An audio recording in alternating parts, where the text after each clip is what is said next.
Okay. What is going on, guys? What? What were you saying? No, you might as well say it now. You might as well say it now. What's up? What's up? Come on, what's up? I hate when people butcher my childhood. Oh, I'm sorry. I'm sorry. I didn't sing it just like Will Smith. Let me get Will Smith next time to do it. Anyways, guys, welcome to Gumps. You ready, Leo? Yeah, man. Shit, I'm ready as fuck. What's going on, guys? Welcome to Gumps podcast, episode whatever. Today, we're joined with two people. Guys, introduce yourselves. What's good, guys? Leo here, just hanging out with Gump and Chris. You know, talking some movies and all kind of stuff. I mean, hell, you know, we're definitely going to veer off topic. That's the whole point. We're here to just talk about the latest, y'all. Like, super excited. Glad to have my boys here today. And I got to admit, I'm very hungry. But happy to be talking with you guys right now. That's good. That's good. What are you doing, Chris? What are you up to? What's going on, Gump? I'm doing well, man. Been busy, hanging out, just doing my thing, man. I'm excited to talk to you guys because it's always fun when we bullshit, talk movies, talk video games, talk shows and sports. So, man, I've been doing good, man. I've been waiting for this all week, so let's get to it, Gump. Okay, so first topic is not going to be the title topic. I'm going to wait for that to be next because I need to get this out of the way. Because I just found this out when I found out today was Saturday. I'm like, I got to get notes going. They're making a live-action Magic School Bus with Elizabeth Banks. And, this is by Deadline. This is not some backstreet, like, we got this covered.com. This is Deadline. So, like, this is, I don't know. Are you, why? I want to ask you guys, I want to put this to Chris first. Chris, why? Take it away, dude. Why? You know why. No, I don't. Money. The nostalgic. Money? It's for money. I don't know. Look, I honestly think that this show, this movie, this film is a long time coming. Like, this should have been done a long time ago. The Magic School Bus is fucking awesome. I love it to this day, and as an educator myself, I show these videos to the kids all the time. I think it's a really cool idea. I think it should have happened a long time ago with Bette Midler playing Miss Frizzle back maybe in the late 90s, maybe mid 90s. I don't know why it never happened. Right in the height of its popularity. But I will say this, I think the audience for this film isn't there. I don't know what they're thinking because kids don't watch it anymore. It's not on TV. The only way the kids that I go to school with know it is because we play them, the videos, you know, the Solar System one, and when they swallow the pill and they go inside the body and shit like that, are really cool. But, like, it's a lot like, I don't know, the Dora the Explorer movie. It's like it should have came out a long time before now, at the height of its popularity, not when it's not irrelevant, not when it's irrelevant. Yeah. So, I think it's a cool idea, in theory. To me, it's just way too late. I don't know. Just like, I grew up watching the Magic School Bus, and like once I started hitting like 15, 16, the young kids in my neighborhood would never talk about it. They would never like acknowledge Magic School Bus. So it started like dying out when I in my neighborhood when I was growing up. But like it just seems weird because again, it just feels like it's 15, 20 years too late. What about you, Leo? Did you have a history with Magic School Bus first off, and what do you think about this movie? Oh, absolutely. Like, I grew up watching the Magic School Bus on a very regular basis. Learned a lot of lessons from episode to episode. And, I mean, you know, I gotta say, look, it does sound pretty good in theory. And I do agree with you guys that it does feel like it's too late. But, Chris, you just said that you have played a couple of the episodes for your children, right? Yeah, for my students. So that means that this is actually still a pretty popular series, while it's not at the height of its popularity, it's still well known. Everybody knows Miss Frizzle. Everybody knows the Magic School Bus. Heck, there's gonna be some adults up in there reminiscing on their on their past or taking their children, like, to experience this with the next generation. I mean, it's the same thing as Sonic, you know? When you go to Sonic, it's like, oh, it could be the next generation's kind of version of Sonic, but it's still good. I don't know. I'm looking forward to it. I'm definitely going to check it out. But yeah, I'm not hyped or anything. I'm not like, oh my God, I'm through the roof about it. But do I think Elizabeth Banks will knock it out? Yes. Am I looking forward to it? Like, if I see it come up on a screening sheet or something, definitely going. But I'm not like hyped. I'm not like, oh my God, I have to. This is the movie I'm going to see. If you told me that, like, I don't know, Mulan.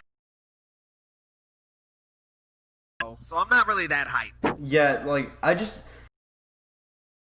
a short budget, they will make their money back, but I just don't think it's going to make a lot of money. And when people think successful movies, people are so used to hearing the B word, billion, in Hollywood. That doesn't make a successful movie. Like, when it comes, it's all about budget, box office. I'm gonna say that they should keep the budget maybe around 75 million, like lower, like maybe even lower than that. Oh, they're gonna sprinkle all this CGI into it, man. You know what's coming, though. And that's they're the gonna thing. Spend 150 before market. Marketing is not included in the budget. It's a completely separate thing. Yeah, like most budgets for the side is equal to or greater than the actual budget for production. Yeah, and it's all dependent on this. And I don't know, they're going to be trying to target towards the kids, so they're going to have to get on a lot of, like, Leo said, they're going to try to get people who are nostalgic about the property of Magic School Bus. So they're going to have to, they got to market all over the place. But for kids, to get on primetime TV is not cheap. It's really not. And just for like a 30-second spot, God knows how much that is, depending on the day of the week. Like, if it's Friday night, 8 p.m., that's a lot. That's a lot of dollary dues. And going with what Leo said, though, like, about it being a CG mess, I normally don't complain about CG. But I complain when CG is the only source. You gotta have practical in there to balance out CG versus practical. Because when your only thing that's real on set is a person, it's gonna look. Everything else is gonna come off as fake. I mean, let's be real here. The bus is gonna be flying through the air. Yeah. Like, it's gonna be a CG bus. I mean, there's ways. I mean, like, depends on what the educational piece is. Like, we don't know. Is it gonna be like inside the body? Like, or are they gonna make it like this end of the world shit? Like, I don't know. What are they gonna make this about? The Magic School Bus kids have to save the world. I will fucking die, dude. I mean, that's what they did with Dumbo. They took the mouse out and put the little shoehorn those two little kids in there. We're like, they gotta save this elephant. It's bullshit. Yeah, y'all seen that live action remake? No, I didn't. No, dude, I heard nothing but bad things. I'm like, I just turned around like, no, sir. I wasn't interested in it to begin with, but then I heard the bad reviews. I'm like, yeah, why spend the money? And people are like, yeah, just go watch it. Make up your own mind. I'm like, the thing is, I don't have $5,000 dues in my bank account ready to spend it at every single movie. I gotta pick and choose. I'm pretty sure half of us gotta pick and choose what we see. So I'm not gonna go watch Dumbo because I'm so intrigued to enrich myself in cinema. And nah. To be honest, I hear something controversial. I'm gonna say it right here, right now. I'm not the biggest fan of Tim Burton. Neither am I. Okay, wow. I mean, I was expecting a lot of shit. I gotta say that, like, I I enjoy the movies sometimes, but like, I'm not like, oh my god, Tim Burton is like top director of all time. Like, no.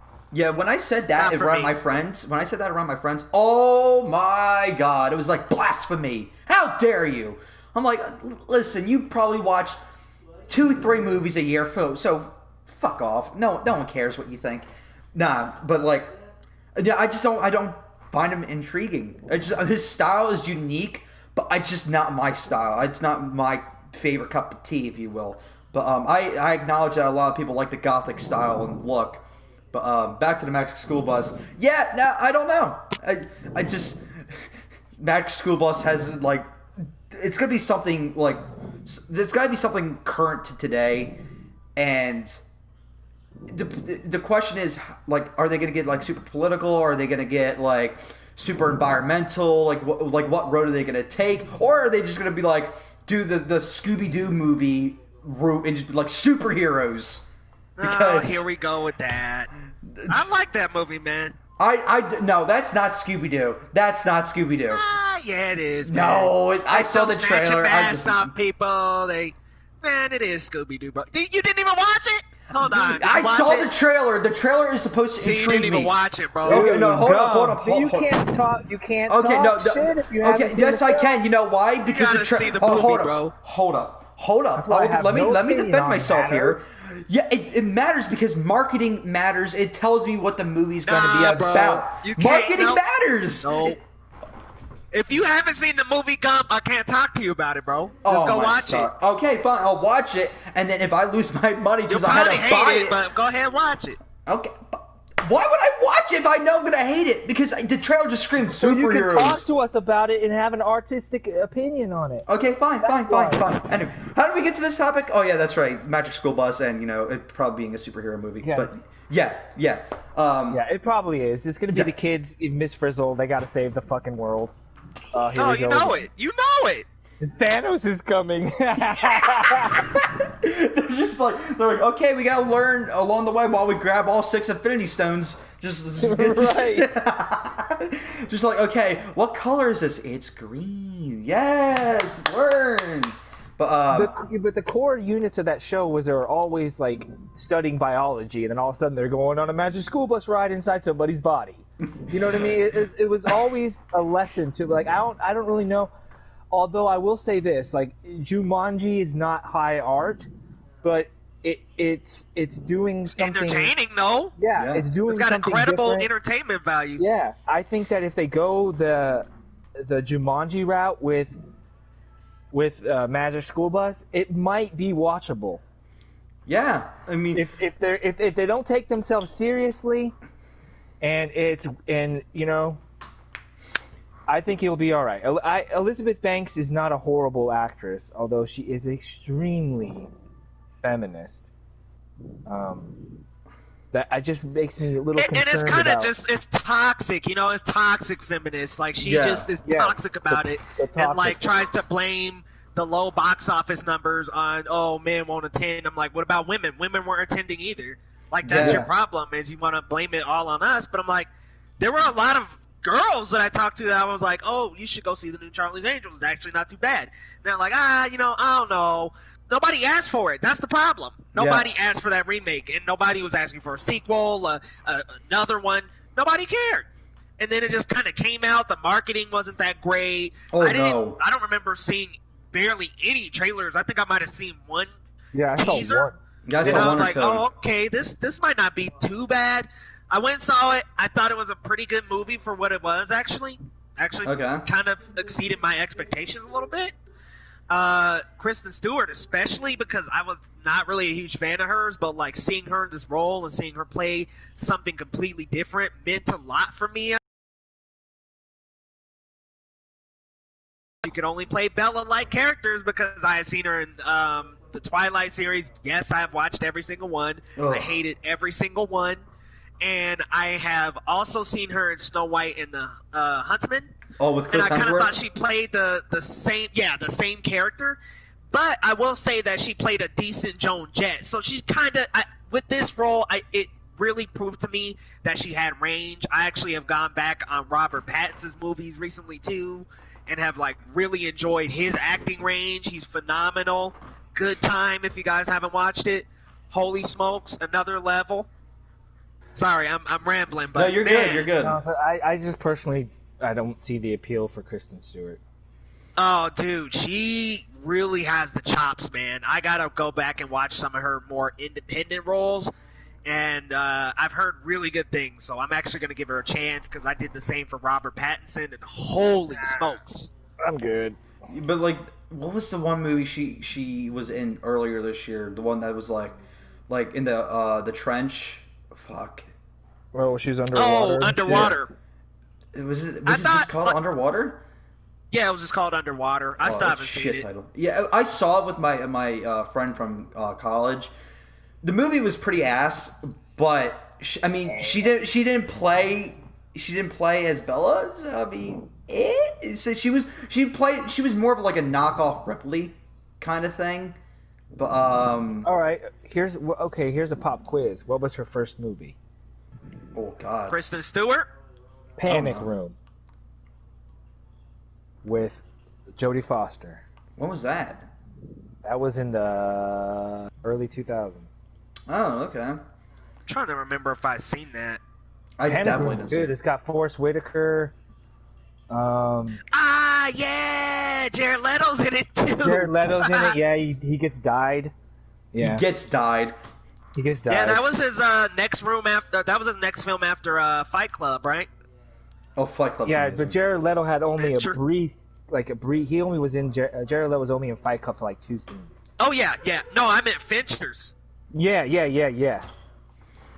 and I think Leto might have had one more like cameo between that, but yeah, he was popping up in another Fincher movie. But Jared Leto was after that too. He was in the Phone Booth movie that Joel Schumacher did with Forrest Whitaker and Colin Farrell. Whoa, what movie is that? Phone Booth. Never heard of it.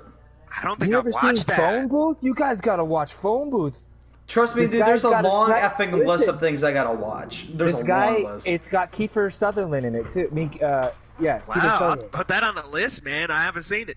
And Colin Farrell's this douchebag, scumbag, like entertainment lawyer guy, and he goes to this phone booth every day to like call this actress played by Katie Holmes, and he's married and stuff like this. So this guy gets all, this guy's got a reputation, and this sniper like pins him down inside a phone booth, and he can't get off the phone with him or he's gonna shoot him. So like. Holy smokes! Yeah, I'm He definitely even gonna fire that He up. even plants a gun, so the cops are thinking that he's the bad guy. Oh man, it's fucked up. It's one of Joel Schumacher's best films. I love like concepts like that like pin you Colin down to Farrell like just one acting location. his motherfucking I ass off in love this movie, Colin dude. Farrell. I love Colin Farrell. I gotta rewatch. What was it? In Bruges. gotta In rewatch Bruges is freaking awesome. I gotta rewatch that. It's like it's filled with like Harry Potter characters and shit like that. So when I was first watching, I'm like, oh look, it's Voldemort. Oh look, it's the guy from fucking what was it? Fantastic Beasts and Where to Find Him. Oh look, it's Mad Eye Moody over there. Eddie I just- Redmayne? God, man. It even has that little dwarf that you guys like from Game of Thrones. Peter Dinklage. Yeah, Peter Peter Dinklage. Oh fuck, he's in that. I gotta Peter rewatch. Dinklage, I bro. gotta rewatch it. I gotta Fight with rewatch a little it. circus midget. I gotta rewatch him. He's like, oh, fucking Bruges. And I love it when who's the guy who plays Voldemort again? I forget his name. Ooh, Shit. British guy. I mean, yeah, Harry Potter's all British. British McBritish guy. British Ray British Fiennes. guy. Ray Fiennes. Ray Fiennes. Okay, Ray Yeah, Fiennes. I love the banter when Ray Fiennes is chasing down Colin Farrell, and they're just sitting there like, okay, so what are we gonna do? Are we gonna let you go? Are we gonna go and go? I'm gonna give you like 5-second head start, and it's just them fucking bickering, and it's just like the small moments in that movie that are freaking hilarious, and I don't know, I just love that movie so much. I gotta rewatch it. It's been like 3 or 4 years since I saw it. It's kind of like a slow burn at points, but it's like very character driven. And Colin Farrell plays this guy who's just like, it's just I just think it's funny. Like when he talks to the fat American tourist, he talks about like, you shouldn't go up there. and when he.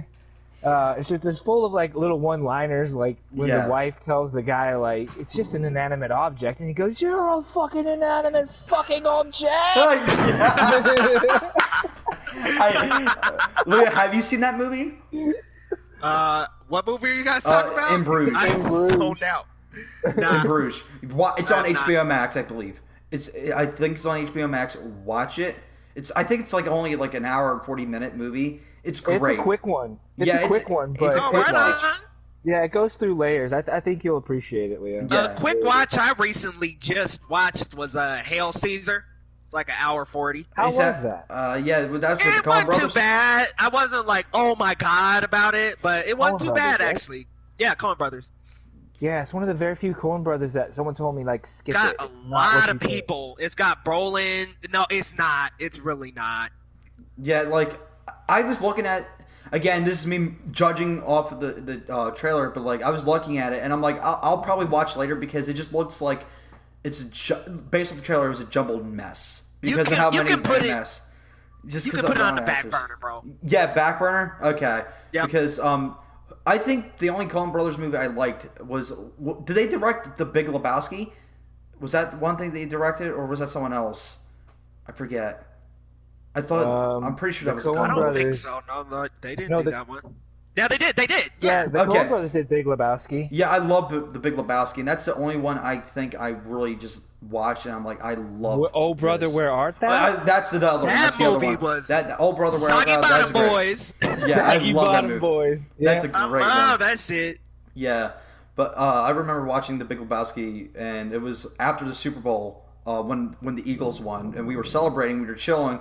I'm like, I need to now.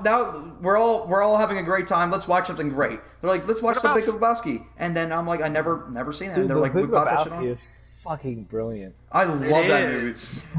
It's just like What about Fargo? Fargo is good too. I don't think Yeah, I've you ever didn't seen like Fargo. Fargo, It bro? I- Oh, you gotta see Fargo Fargo. doesn't get enough love, man. It doesn't, man, and it's a classic in my It's opinion. got Movie Suburbicon. I didn't What really the like hell? that movie, bro. Suburbicon?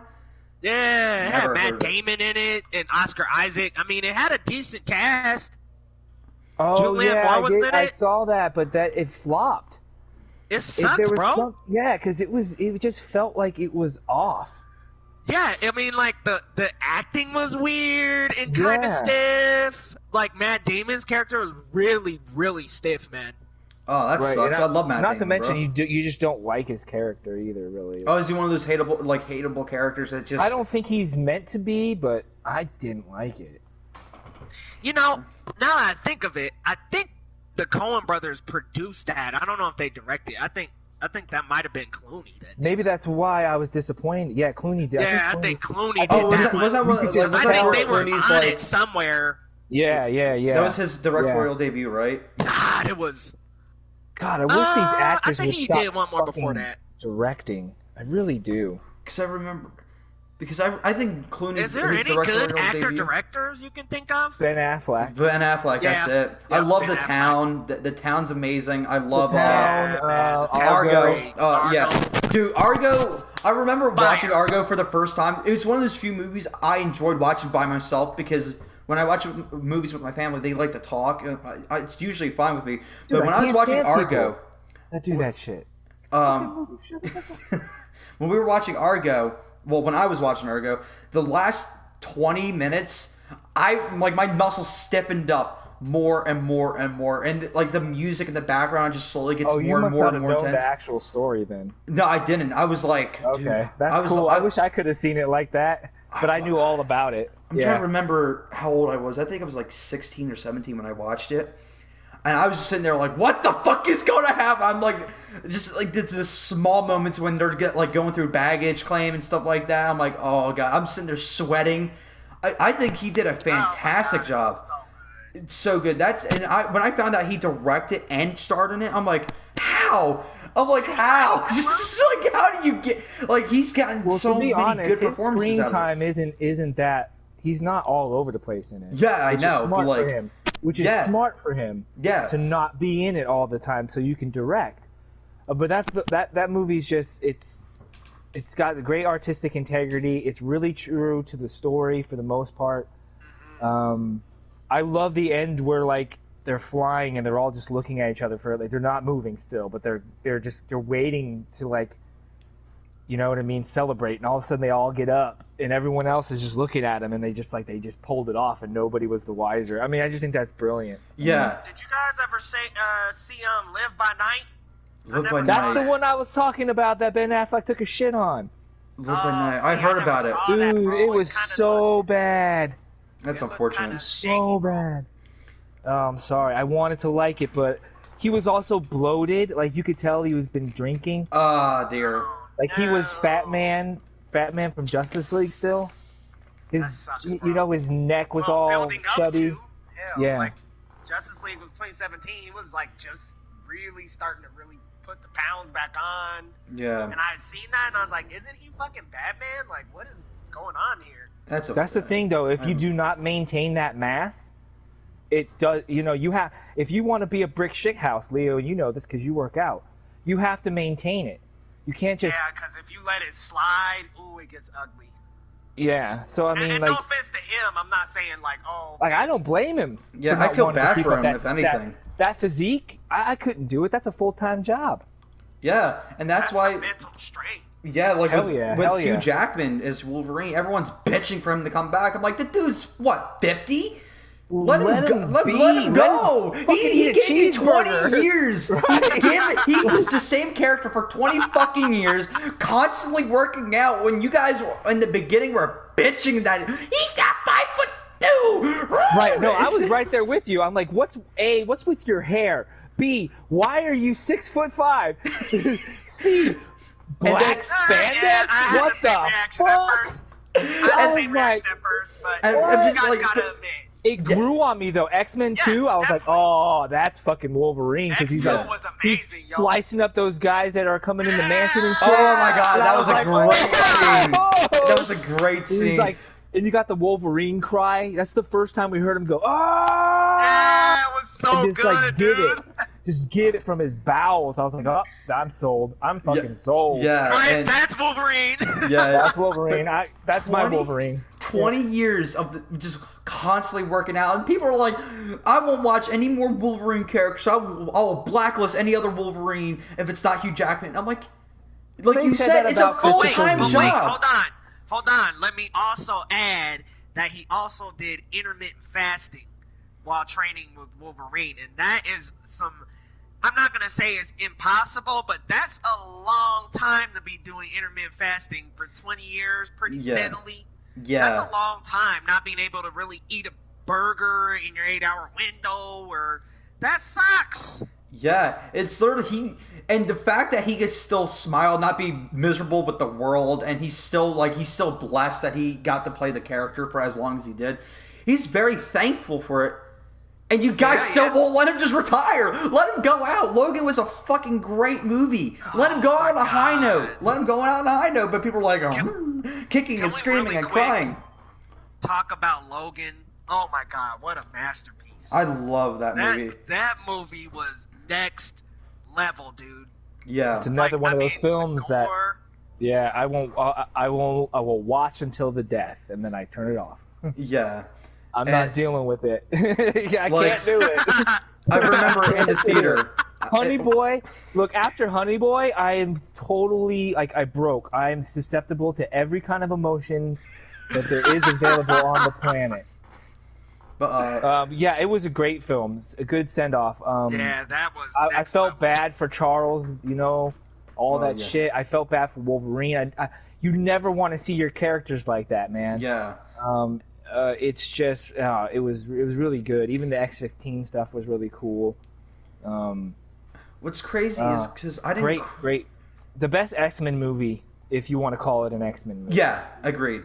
Yeah, Like- it was far above any of the other movies they had even touched. I mean, it touched on westerns and other genres and blended it in. I mean, it really wasn't like the traditional X-Men movie that we're used to, where you're seeing all these mutant abilities and stuff. Nah, not really. I mean, until the kids come into play, Yeah. you really don't see that many mutant abilities besides the claws. And so it just felt a lot more Grounded. believable, Yeah. easier to follow. It was, yes, definitely more grounded, and it was tighter, you know, in terms of setting and storytelling. It was so good, man. Like, I watched the Noir probably about 2 or 3 months ago for a live watch along. Man, what a refreshing watch that was. Yeah. I love that movie. That scene with Charles and the family. Oh my god. I couldn't fucking believe they had the balls Me neither, man. I was like, Professor X, bro. Right, and then they killed the whole. Didn't the whole family? Didn't he kill the whole family too? Yeah, the entire family. I was so sad. Oh my dad, god! Like came back and like tried to. He pretty much ran over the clone, the Wolverine clone, and then they ran off. That's how they got away, and he died. He like ended up dying. Oh fuck! I remember he like wrecked right into him. I remember the one part that literally just broke was actually the very ending where I don't know why this got me, but like they're saying their goodbyes at Logan's grave, and then the kids leave, and X-23 turns the cross into an X, and it just kind of fades out. That fucked me up. That fucked me up so hard. I sat there. I'm like, that should be I won't cheesy. Watch the end of that fucking movie. I'm not gonna do it to myself. That was so. I was like, I had to talking act about like I getting wasn't chills, crying bro. in the movie theater, bro. I had to act like I wasn't crying. Like, you know how hard, like when you want to rub your eye and you just let the tear fall. Yeah. And hopefully, like if you blink, you know you're gonna bawl. I'm just like, God damn it! Why am I crying? Stop it! Like that's pretty much the cherry on top in terms of like emotion in this movie, because you go through so many different layers. I mean, even just seeing Professor X like that is kind of hard. Oh but my then god! Also seeing him killed later, and then in the Wolverine movie, takes it out on the truck. Yeah, man. Oh man. Oh man. And then Dude, seeing now I'm Logan feeling die, and right then now. just seeing her turn that cross to an X, I was like, I'm dead, bro. Yeah, that's when that's when the emoji crying face happened. That's when that happened. I watched this movie with the most stoic person I've ever met.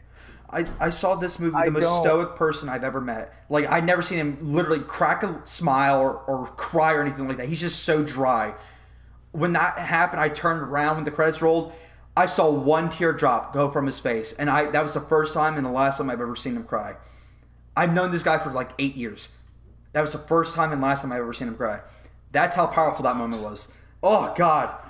It's as emotional as it is. That's fucking how you do it. Yeah. I mean, seriously, could you believe they released Dark Phoenix right after that? I was like, how do you put out a hunk of junk right after you put out Logan? Okay, let me back up. It's not quite a hunk of junk, but like compared to Logan, it's fucking close. It doesn't compare. Close. And it had Jessica Chastain. I'm like, awesome, like, but this is such a minor character in the comics. He was supposed to be a Skrull. That would have been sick. Yeah, and I know, right? They were supposed to do the Skrull. The MCU had the Skrull. Yeah, and I think, I think that killed it. We still haven't got an accurate Phoenix. From the comics or the animated show, like the reason is because it's this big event. Like, I know it's like it needs to be a saga. Like when they introduce the X-Men need to be going up against this force that's coming. Slowly build up to it. They can't just shoehorn this shit in. Yeah, it's not a one movie off. It's one of those things that you got to do it over time, and they're just like. There was no build up to this. The only time they built up to it was the end of Apocalypse, where she's like, "Look, there's a Phoenix. You see it?" And I'm like, screw that movie. Oh God, listen. I never skip out on X-Men, on superhero movies in general. I always go watch them. But what was it? Dark Phoenix was the first one I said, "Nah, I'm good." And I just skipped out on. My mom was so surprised. My mom was like, "Wait, a superhero movie and you don't want to watch it?" I'm like, "No, I know it's gonna be shit. The trailers look shit. They're not taking the time to build up this story properly. Why support it? Like you said, know who Jean Grey is. Yeah, she hasn't really demonstrated her powers to the team that much. They think that they got us because their uniforms were a little bit more comic book accurate. Yeah. But do you remember that at the end of Apocalypse, when they all had those costumes, we never saw those costumes again. Yeah, it was terrible. What the fuck, guys? Like, seriously, Apocalypse was a big middle finger. Oh my God, it was. Oh, yeah. Like, no, Oscar Isaac is brilliant, but when they made Apocalypse 5'6", like, I'm fucking kidding me. Oh my And then they god. use CGI to enhance him, and they don't even do it tastefully like Thanos was done. They use some weird costume design. I'm like, all right, well, you wouldn't even like blend it, kind of like Thanos was done, you know, a CG Yeah. character with a face graft of the actor. I mean, like, Terrible. that's how I would do Apocalypse. Apocalypse doesn't look like that. Yeah, That looked Apocalypse. like a poor cosplay of Apocalypse. Apocalypse Yeah, is it like was this like a cosplay broly, costume. buffed up character that's supposed to be cosplay. menacing. And then you got this fucking Ivan Ooze looking ass. It just like I'm just like I remember looking at the trailer. I was like, who's that? And they're like X-Men Apocalypse. So I'm like, excuse me? I'm like, I'm about to see the Red Ranger just kick in, do a kickflip and shit. I'm like, what is going on? That's not Apocalypse. And Apocalypse all is one of sudden, those. A bunch of teenagers come out. It's morphin' time. That's a crossover we didn't need, but they're like, yeah, this is going to be our Infinity War where we got the Power Rangers, Mighty Morphin Time, and the X-Men teaming up against Ivan Ooze hybrid with Apocalypse. Dog shit. I remember looking at him like Apocalypse is not one of those things you can just shoehorn in either. He's a big threat. He's like the Thanos to the X-Men. You can't just throw it out like that. And they beat him so nonchalantly. Because, what was it? Magneto sat there for 15 minutes, CGI fucking metal flying past him for 10 minutes. I'm like, wow. Look at him. He's doing so much work. God, I hate that movie. How much they used him for the CGI flight stuff. I'm like, all right, like, look, we You know, and right, we exactly. don't have to keep on going back to that for Magneto. Like, Yeah. And I'm he's sick such of a making powerful character. Magneto a bad guy. Like, oh, Magneto's at it again. Yeah, like the Magneto's at it flip-flopping. again. The flip-flopping needs to stop. Magneto's at it again. Also, he was never really a main villain of any of them. I mean, kind of Days of Future Past. But like, Magneto there's always in the comic somebody books- else in him. But Magneto, even in the comic books, was never for mutant-on-mutant violence. Yeah. He would always tell Charles, "You guys are our brothers. Stop fighting us. Join us. We don't want to fight you guys. We're all mutant brotherhoods. Where's To be that fair, mutant he brotherhood?" was doing that in First Class. And I think Days of Future Past, man, that... You can't tell me that wasn't a good X-Men movie. That was on a whole other level. That was definitely one of the better X-Men movies compared to what we've got. I still prefer the animated 2-part episode. Oh, Days of Come Future on, Past? the animated is like the king of the content, man. Like, Yeah, that 'cause is you X-Men know, at its highest form. You got that one guy Media-wise. who's like, because what's his name? Shit, I can't think of the mutant. Which one? Bishop. Oh, okay. It's got Bishop in it, but I fucking love Bishop. Bishop's a Bishop's a awesome badass. dude. Yeah. And I remember. Also, that wasn't Rogue. I mean, have they ever gotten Rogue right in that live action? No, they have not. I remember as a kid, I thought that's what Rogue was, and then I remember watching the cartoon like not too long after. I'm like, who the fuck is that?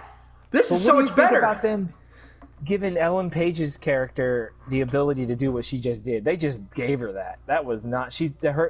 Her Kitty Pryde can just go through shit. She can't do that. Right. She can't do that.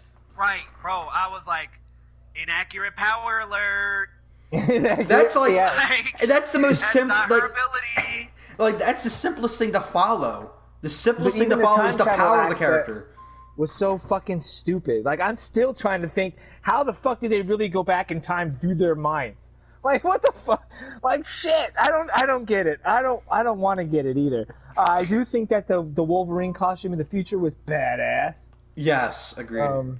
I love seeing the gray in Wolverine. You know what? Man.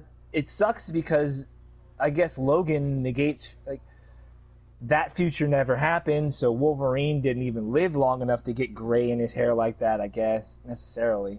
Yeah. Because whatever Logan did in that film to stop that from happening, ultimately caused Logan's, like, to have that dystopian future.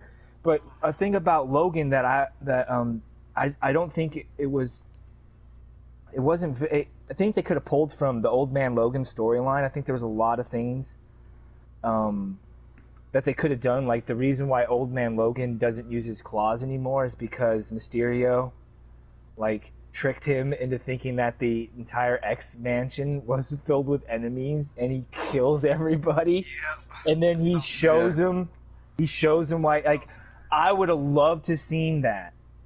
Just like I liked the whole Wolverine busting out of the the prison. I don't know. The prison thing. That was comic book accurate. Go watch the comic. I know. That was what pretty I'm accurate. saying is, like, I wouldn't want to see that for Hugh Jackman's send-off. I think what they did was pretty poetic, and I wouldn't have wanted to see something. No, Yeah, I think that would be better. Like that could be a good one-off Logan for a is later such character. That guy, though, he's such that guy who just, of course, that would happen to him. Yeah, because he's just a good guy, just constantly fighting this animal. Like, he thinks he's an animal, and he's just trying to do good. I mean, I think it would have totally, like, oh man, I hope that someday, maybe, they do a live action. But I remember reading that comic, and I'm just, I was fucking like, oh, I can't believe it. Like, no it's way. Crazy. It is. Like, when he goes and kills all the Hulk gang, because they killed his family. Oh man. So good. Oh my god. That's why, like, I want to see more of Mysterio. That's why I refuse to believe they killed him off in Far From Home. I refuse. He's not dead. He can't be. Way. He's No like way. the fact that he's like, yeah. Is there any more illusions? No, not that I can see. I'm like, lies. I remember getting like my friends like, oh, they really just killed Mysterio off. I just whispered lies. That's all I said. Lies. I refuse. Mysterio is one of those characters that can really mentally fuck with an audience. He looked like they made him look cool. How did you make Mysterio look cool? First off, you got Jake Gyllenhaal. I mean, that's a win up right there. You don't hire Jake to just do a one-off. You don't. Why would you get such a fucking master talent like that? I mean, they definitely did it in the past with the MCU. That's one of their biggest weaknesses is when they get good characters, they just fucking just shit on them and kick them out of the way. But Mysterio can't be dead. I refuse. I don't think Sinister he is, Six. man. Like, it's not like Mysterio to just die so easily like that. And I definitely think he is going to be in the Sinister Six. It seems like Adrian Toomes is walking around gathering people up. I mean, we saw the Morbius trailer. Yeah. I'm like, okay, so either this is middle of the movie, and he asks him, and Morbius is like, no, if they really want to go the anti-hero route, or that's the post-credit. Yeah. And he's like, okay, yeah, I'm down. Yeah, maybe like, like okay, we're Morbius is like an starting anti-hero season throughout the 6. movie. Like the entire movie, he's like an anti-hero, and then the end of it, he goes full-fledged villain because something happens. You can do something like that. Exactly. And let me tell you where Sony would actually go right in their little Venom universe or whatever they're trying to do. Make Adrian Toomes go around to everyone else and recruit them and essentially show them why it would be best for them to take down Spider-Man together. Make them be villains. Yes. Manipulate villains. these guys. Make them be actual villains. And I kind of want him to take a role, and I know this is not going to happen, it's far-reaching, but I would love for him to take a role to where he just, like, brought the worst out of these guys and, like, made them realize, you know, society is against me and yada yada. Like, I mean, like, it would be a very strong turn for that universe. And could you imagine if those guys went after Tom Holland's Spider-Man and he's alone at this point because he's on the run? Oh my god. I don't think that's gonna happen, but like but could you imagine something like that? Like, oh my god, that would have been a perfect time. Venom, Vulture, Morbius, and then take your pick. I mean, Doc Ock, Green Goblin. I mean, we could take our pick from the Carnage. I thought that wasn't in the MCU. What? Morbius? It's not. It's How is technically. Adrian Toomes in it then? Yeah, he is. And that's the question, bro. Like, what's the whole crossover here? And you know, you bring up a thing that I keep asking, and I don't seem to think about. I don't think excuse me. I'm not getting any answers. Blade's coming. Where the fuck are vampires? That's the thing. You can like easily like it could come off cheap, but the quickest way I could think of is just say it's this underground world, like Underworld. They did was it Underworld, the vampire movie with werewolves and shit like that, where they have the whole society in order to protect their kind because they nearly went extinct.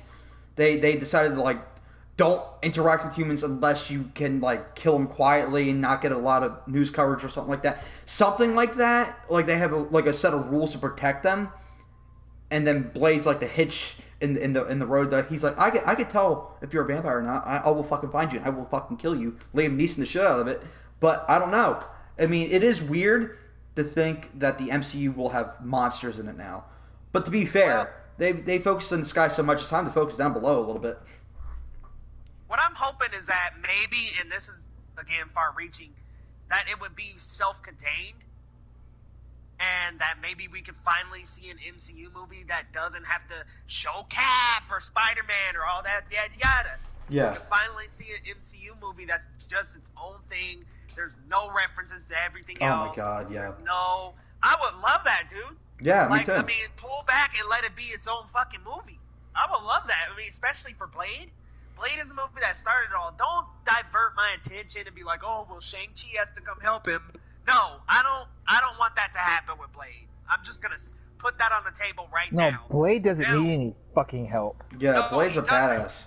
Yeah. He's the best vampire hunter ever. This is the point in time where I think... What about if... I'm sorry, go. No, you're good. I was gonna say, what if that vampire thing is created from Morbius? Maybe he does something, and but it doesn't make sense because the legend is that Blade's a half-breed. He is. Right? Deacon Frost bit his mom. His mom got struck by lightning. She died during birth, supposedly. And then you get Blade the half-breed. So if Morbius is starting, Blade wouldn't be Blade at that age if Morbius introduces the vampire virus or whatever the hell. And then you got Blade a half-breed at the same age as Morbius. You know, it doesn't fit. But you're right, Leo. It would be cool to see it. But unfortunately, if it's connected to the MCU now, we're going to be looking for the dots. I don't want to be, man. Look, and I know we are. I know that's the expectation going in. But if you walked out of that film and there was, like, no reference to Shang-Chi or Black Panther or any of the other upcoming MCU movies, Captain Marvel, whatever, wouldn't you walk out being like, I actually really like that. Refreshing. Like, I would love if Marvel just started doing, and DC, by the way, go back to like a phase one kind of thing. You don't even have to do a phase, bro. You don't even have to do a phase. I'm talking self-contained movies. Don't get them in a group or whatever. Maybe a cameo sometime down the line. But look, the Avengers Saga was the Avengers Saga, the Infinity Saga, excuse me. I would love to look at some movies that are just self-contained, man. Yes, they're a Marvel movie, like MCU, quote unquote. So in the MCU, that would just be a self-contained standalone like story. Yeah. Kind of like what they did with the Netflix series. It was technically exactly in the like MCU. that. But it is exactly. Yeah. So you're right. Like a Daredevil style fucking Blade film. Yes, please. You know what I also think they could also do?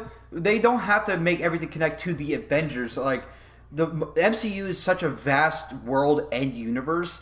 You can have like separate teams in the MCU. Like acknowledge that you brought up a great point, Gump, because I think I was reading an article and it was about DC, and DC was saying I think audiences now will get multiverses.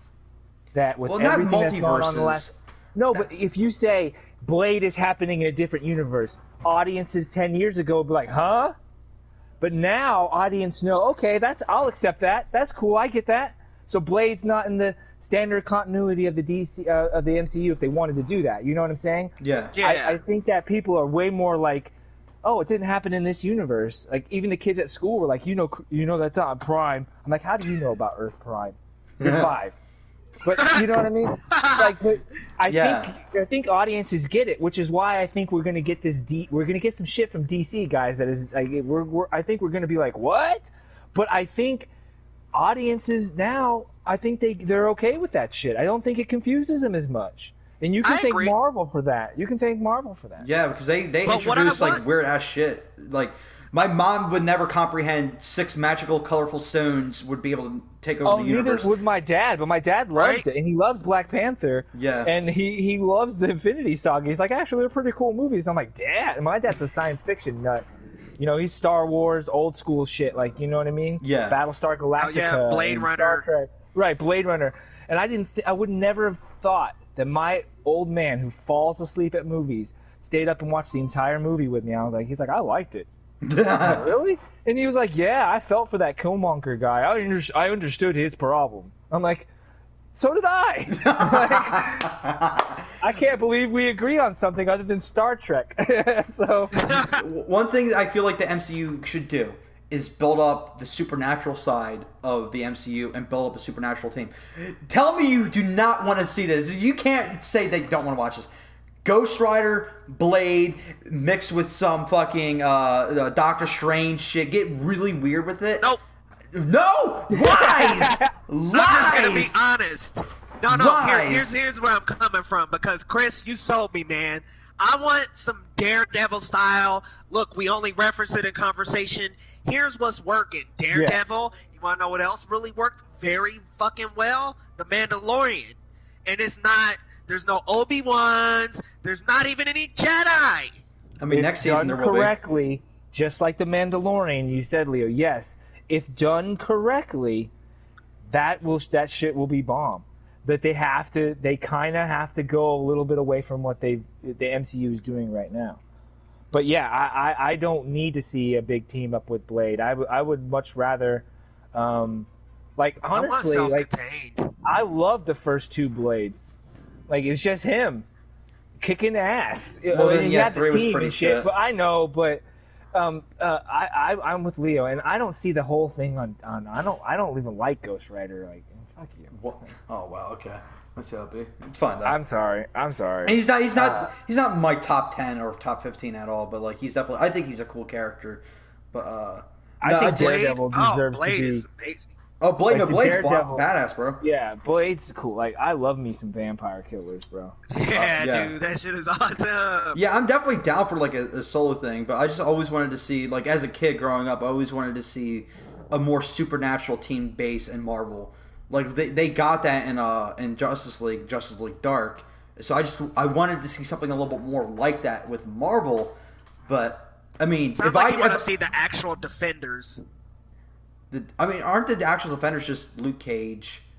I know it was. I think Spider-Man was in the Defenders as well. But the original Defenders team, like Hulk, Thor, who were the other? Doctor Strange, and there was somebody else. Was it Ant-Man? That's not too supernatural. Who were the originals? That's not really supernatural. I don't even know who the original Defenders are, man. That's the there first was time I'm like hearing one more about it. person. But I was a girl. I just wanted to see like a supernatural, like really weird. Yeah, I'm not all on that supernatural shit. I don't really think that vampires is really supernatural, but supernatural monsters, mysticism. Nah. Fuck Okay, I'm alone on that, but I don't care. No, we got this whole galaxy full of fucking like Thanos motherfuckers, and oh shit, the boogeyman's gonna lose. We better go fucking stop the boogeyman. I mean, what's his face? What's the devil in the Marvel comics? I forget his name. Fuck. He's the like devil? No, like there's a devil in the MCU. Dormammu? No, not Dormammu. It's Dormammu, like I'm here to bargain. No, like a legit devil. Fuck, what's his face? Beelzebub. Whatever, but there's an actual devil character. And it probably is Beelzebub, actually. No, it's not. It's not. Yeah, from X-Men, the mutant? No, it's not a mutant. It's an actual, like, fucking other realm, but it's, like, supposed to symbolize hell. And, he's, like, really ultra powerful. He's, like, one of the most powerful beings in comics. I think you're thinking about DC. Mephisto! Oh, yeah. Mephisto? Yeah, he's supposed to be, like, the devil of Marvel Comics. He's a demon, but I don't think he's like. Like, in one of the comics, he was like the devil. Thor kills and he brings on Ragnarok. No, that's not him. That's not Mephisto. Not at all. No. Mephisto hasn't been in the movies. Yeah, that would be a great villain. Because like, dope. Yeah, I think because he's all into the supernatural stuff. Like I remember he's borderline the devil, and I remember there was like a comic where like Ghost Rider was fighting him and some shit like that. It was really fucking weird. Oh, guys, we're forgetting he was in Ghost Rider. Yeah, he was. Who? Really? Yep. Mephisto? Was he in the sequel too? I think he was in the I think he sequel was as well. in the sequel, yeah. Mephisto? Not the devil, but Mephisto? Who? Yes, man. He was played by that one guy. That one guy. Hell, if I remember, man, that Dude, movie that is one guy almost who's in a a blur. lot. Yeah, that movie's fucking. Dog shit. Those movies are awful, dude. Like, I'm sorry, people are gonna dump on me for this one, because I know a lot of people like those original Fantastic Four. What? I grew up reading those What? comics, man. The two with Jessica Alba. Oh my god, I could not stand those, bro. Look, They're so listen. What I will say is, when I first saw them, fine, they were fun. I was a child, yeah. but I went back and watched those again. And I was like, "What the fuck is this mess?" That's not the Fantastic I'm Four. sorry, that's not the Fantastic Four, man. It's not. I will say the 2015 did much worse, but I wasn't like head over heels over that one. Couple enjoyable moments, I'll admit. I'm not gonna completely trash on it like the 2015. That is unwatchable. I refuse to watch it again. I've watched it in the theater. I'm sure you guys saw it. Have you watched it more than once? Never need to see it again. No. Nope. I will never ever watch that film again. And you know that it's not Josh Trank's movie after the first act. And You can tell dwindling. instantly. Like the second that they skipped the tones training are all sequence, over the that's place. when like it's just like, okay, it's time to go training, and then it cuts to freaking Human Torch flying. I'm like, okay, this is a new movie. I instantly knew this was something different because I'm like, I'm trying to process what happened. Josh Trank said there was like 3 major action sequences, and they're all gone. I'm like, I don't know. The entire movie was a freaking mess, and I got a lot of shit for this. Surprisingly, I said the Fantastic Four are supposed to be older people, and they're like, "Well, they're clearly copying off the Ultimate Comics." I'm like, "No one fucking cares." I watched the fucking older Fantastic Four, where they're actually supposed to be smart. Reed Richards is supposed to be this ultra brainiac, so smart that Galactus acknowledged his existence, and everyone's like, "No, we want a teenage version. We want a guy who's making a fucking volcano at like, I don't know. I don't care." No, you're right. I mean, in the original, bullshit. like, I wouldn't say old people necessarily, but they are like older, more experienced. Yeah, Reed Richards is like already a genius. Late 20s, right. Yeah, And yeah. Reed Richards next to Tony Stark is the smartest person in the Marvel universe. Period, bro. And they play him like a goofy idiot moron. Can't talk to girls. I'm awkward. I know. And I'm like, no, he gets so pretty easily, actually. Like, yeah, I mean, yeah, and yeah, Sue's a looker. Like, no. Miles Teller. Miles Teller, dude, they had Trank and Teller had a fight on set. That's fucking insane to me. Because Miles Teller is a fucking prick. He is. He's got a very punchable face. He has an ego the size of Mount Rushmore. Like, Jesus. Who? Miles Teller. Miles Teller. Oh, man. Dude, he thinks this shit Trank don't fought count. him on set. That's got to tell you something. When the director and an actor had a fist fight on set, I think there's something. Do your job, Miles. Like, fuck. Like, seriously. Look, Like, I will say this, guys, and hear me out. The first act of the movie, I was kind of like, where's this going? Like, I was kind of like, yeah. Yeah, I was expecting intrigued. something, because it was actually pretty decent. I mean, him and Ben back and forth, that banter was good. I really enjoyed kind of getting to see some of the characters, and I'll admit, like, it's been a while, so I can't quite recall every shot, every scene. Yeah. But I will say the first, like, third of the movie, I was intrigued, I was interested in what I would get to see, and then it just really didn't ever go anywhere, and I was like, This is a fucking drag. This movie, there's nothing happening. Nothing happened. And then they finally squeeze and shoehorn Doom into the last, 20 minutes of the movie, and then the it's clobbering time. They asked Dr. Doom why he was doing everything that he was doing. He just turns around and he goes, Doom, and he doesn't say it in a, like, menacing or scary way. He just like spoke the word, and I'm like, what is happening right now? Like, this is just impossibly bad. It's impossible. impossibly bad. They so go bad. into an alternate dimension on an alien planet, and yeah, touch the green shit. That's fucking stupid. Like, go ahead. Like, that's not how they got their fucking powers. They got them in space. It just fuck. I hate that fucking movie. It's so like Reed. bad. They tried to make Reed Richards fucking Peter Parker in the beginning. Yeah, I don't know what the hell that was all about. I was like, no. No. Why can't he be an adult? Why do they have to? Why do they have to make them young people? According to everybody I fucking bitch to, everyone's like, it's the Ultimate Edition, so it's because they're trying to do the Ultimate. I'm like, no one fucking cares.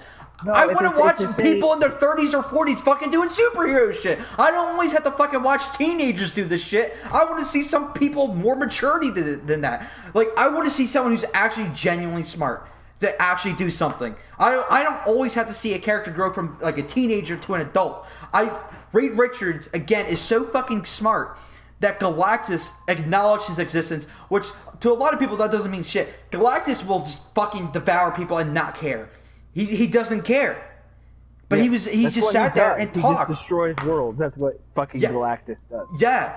And he was able to just sit down and like, listen, Reed, I know there's people who want me dead, but if I die, like, the balance of the universe is going to go all fucking haywire and shit like that. And I'm telling you this because you're the only person in the entire, like, planet Earth who actually has the brains to fucking comprehend what I'm just trying to tell you. He's like, okay, now we gotta let Galactus live. It sucks what he's doing, but it's for the balance. And Reed Richards held up on his end of the bargain. That's what I want to see. Someone so smart, so wise, but we keep getting these people in their fucking 20s. I don't want that. Fuck. I hate. It would be another thing if they flash forward and said, okay, years went by, because I mean that's what I thought where I thought they were going, because I'm like, all right, they're like really young. Maybe they'll flash forward a couple years. No, not at all. And I felt like the connection between Sue and Reed was very disgenuine because of that. There wasn't enough time to really breathe and get to see that relationship form and bond, because it's like you said, Chris, Sue was like a getter, which she did not act like at all in this movie, and I was like, she just sat there and she's like, I recognize patterns. She just sat there stoic, like, she's like, I recognize patterns. I'm like, what? Yeah, I'm like, who the hell is this person? She's got, listen, I've seen sticks on the fucking ground have more personality than her. I'm just watching random person face say lines. And she's like, yeah, I have the ability to recognize patterns. And I'm like, okay, cool, that's fantastic. I'm glad for you. But really, every what's your human character? being has the ability to recognize patterns. It's programmed in our genetic DNA. That's why we see faces and pieces of toast. Because that's how. Yeah. Fucking so stupid, dude. Oh, God. We're pre-programmed as human beings to recognize patterns. It was so awful. It's not a superpower, motherfucker. It's human nature. Dog shit. And like, I don't. And her wig changed throughout the movie too. They did Michael B. Jordan fucking dirty. God, like the he guy didn't who act played like Johnny at all. No, Yeah, he didn't. Like he was. I like relief. Michael B. Jordan, but he played that character like he was pissed off at the world. Well, I don't blame that on him. No, that's definitely writing. no, That's I definitely don't either. writing. But That's like, I don't definitely- like to see my Johnny Storm like that. My Johnny Storm is like, yeehaw, does crazy shit, and he's, you know, say what you want. Chris Evans was an okay Johnny Storm. But he at least got the essential, like, characteristic of the character, which is he's just very loose cannon, like very fun. Yeah, his character was, I believe he was a stunt man or some shit like that, right? Like he was a stunt dude. Like he was known for. Yeah, I know he's like an adrenaline junkie kind of person. Yeah. He was very reckless, to say the least. And in this, he raced cars, and he got to start talking to his dad. I'm like, this guy's got no scientific like knowledge, and he's like, yeah, I'm going to put you on this project that involves interdimensional travel. I'm like, But because you can put an engine into a car. At your high school science fair, and you seem pretty smart. You want to come? You want to come over to my family? There's four of us. There's four of us, and we're gonna be a team. We're gonna be a team. We just need you to come with me. Listen, we know this because we know the script, but you don't. Right. You got great things coming. We'll Flame on. Oh, in the car, too soon. right? Too soon. Oh, bring your baseball playing dumbass friend. Yeah, he can come too. Bring him with us. What the fuck was Ben doing there? Like, he was stupid. Let's bring him in the pod with us and we'll go to another dimension. Sure. Why? Ben was like 110 pounds soaking wet. And I'm like, that's and Ben. I play baseball. Like, why are you there? Why are you there? That's great. That's great. Oh my god. It was awful. Awful. Ben Grimm was a fucking astronaut in the fucking original. That's why he was flying the goddamn plane, or I mean the fucking shuttle that made him into fucking mutants. That's why he was there. He was a fucking pilot. But don't worry, Christ. Reed Richards needed his defensive man. The guy who's literally like 6 inches shorter and probably 25 pounds lighter. He's my defensive guy. If I was him, I'd be like, I'm not going. Fuck you. It was a fucking natural disaster, bro. He's like, come on, you'll get superpowers. We know this, but you don't. Fine. Because script. Listen, rock on. Wait, you're gonna too get soon. really fucked. You won't be able to go in public, have sex with a girl, wear clothes. But come with us, Ben. Come. It's clobbering time. Oh, no, fuck you. Too soon. Come on, guys. Let's go touch the green shit. We're touching. Why are you touching the fucking unknown object? Why? Oh, because script. What's a script? What are you talking about? This is real life. Oh, I know this because I have a friend named Deadpool. I know how the script goes. This is important. Listen. Oh, you're gonna look sexy, Ben. I promise. You're gonna look great. You're gonna get all the chicks. You're gonna have a rock hard abs, dude. Oh, you got suicidal because you look like a rock. You look like a walking boulder. You got no You're dick never left. gonna be able to eat anything. Can't take a shit. Can't take a Can't piss. take a shit. You may or may not have a dick. It's gonna Stanley be fantastic. never talked about the genitalia of his characters. If you've seen Mallrats, you know what I'm talking about. That's great. It was just so convenient and contrite, and it was just They went to an interdimensional travel. The guy who played Ben Ben was just the worst, dude. I was just fucking. They went to a different dimension to rebel against the Storm's parents, the Storm's dad, Mr. Storm. They're like, we're gonna rebel because we're not. We made this design, we made this machine at age 18, 19, and then they're like, yeah, let's go. We're gonna sneak out to a different dimension. I'm pretty sure shit can go wrong. Like, I don't know. Like, it's nice that they were able to teleport back. What could go wrong? I just graduated high school. What could go wrong? What could go wrong? I'm not even at the drinking age yet. I'm not even at legal age drinking yet. I got this. I can't drink yet, but I can go to a different dimension. And they get into these contraptions that look like when they put the blood vial into the centrifuge and they spin it around. It looks like that. You stick them in there, and all of a sudden they're in Tomorrowland or wherever the fuck. And how come Victor's the only one who goes nuts too? Jesus Christ, I don't even want to talk about it. Because his last name's Doom. All I gotta say is that movie was like probably one of the worst comic book movies I've ever seen. Down there with the bat, or what it was that, the Catwoman movie. That was horrible. That whole playing basketball scene. Oh, stop! That was so awful. Oh, it was the worst with the pop music and the shitty editing and camera work. The camera angles. Oh my god! You know what? It looked like I directed it. I was like, what the fuck? Trying to get all fucking artsy and shit. Like, it's just like, what the? Like, it's the same thing with that Princess Bride footage. It looks like someone shot it on their iPhone in their backyard. Like, not even on their iPhone. It just, oh my gosh. Worse. Yeah, it's worse. You're right. It's worse. Okay. Good with an iPhone, bro. Okay. Sidetracks aside, fun fact, we were on a sidetrack for an hour, so, Michael Keaton. Michael Keaton. Michael Keaton is back as Batman. Yeah, so I'm going to give this to Leo because he's got all the juicy details. Leo, take it away, my friend. Oh, wow. Juicy details, huh? Well, yeah, Leo doesn't care. Yeah. What do you mean I don't care? Okay, go ahead. Go ahead. Well, hold on. It's been reported by the Hollywood Reporter that Michael Keaton is supposedly in talks to come back and play Batman. Now, this is going to be in a more mentor-like role, as it's been reported at least. However, it has also been said that he would put the cape and cowl back on. So I'm not sure to what extent. Maybe it's in some kind of reminiscing scene. I don't know. But, yeah, he's in talks to come back as Batman. And I did hear another little tidbit on Sean Talks About Movies, the YouTube channel. Apparently, this is to build up Batman Beyond. Yeah!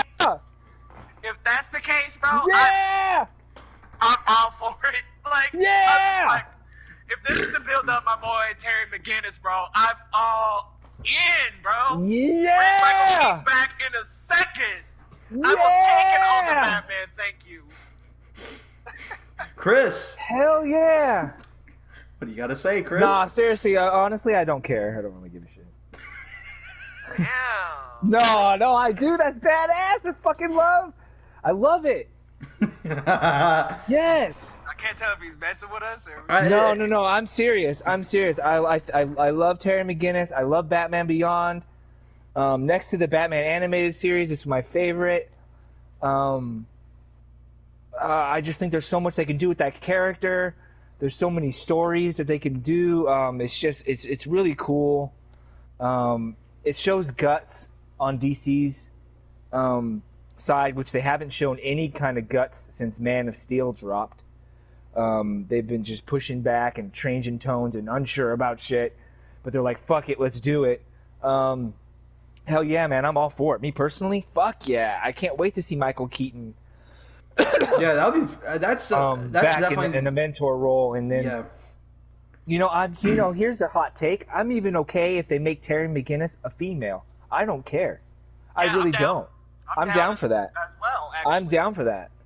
It doesn't. I just think that's I think that doesn't need to be a male. I don't think nothing's. He's not as iconic as say like Bruce Wayne, but I'm okay with it either way. So, but the only thing I'm not okay with is Flash. I don't like Ezra Miller, but whatever. It's awful. I'm yeah. sorry. I don't like his suit either. And people praise his suit all the time. The suit is better than the Flash on CW, which I agree.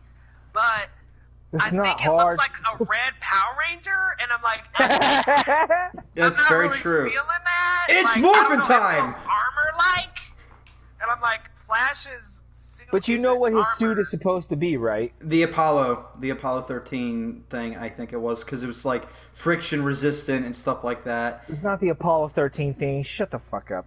It was like it's made from the material that they use for satellite reentries, and those bungees that you see, the straps, are what hold it on when he's like going to the Speed Force. But it looks like armor, dude. Oh, it does look like armor. It's not drawn like armor.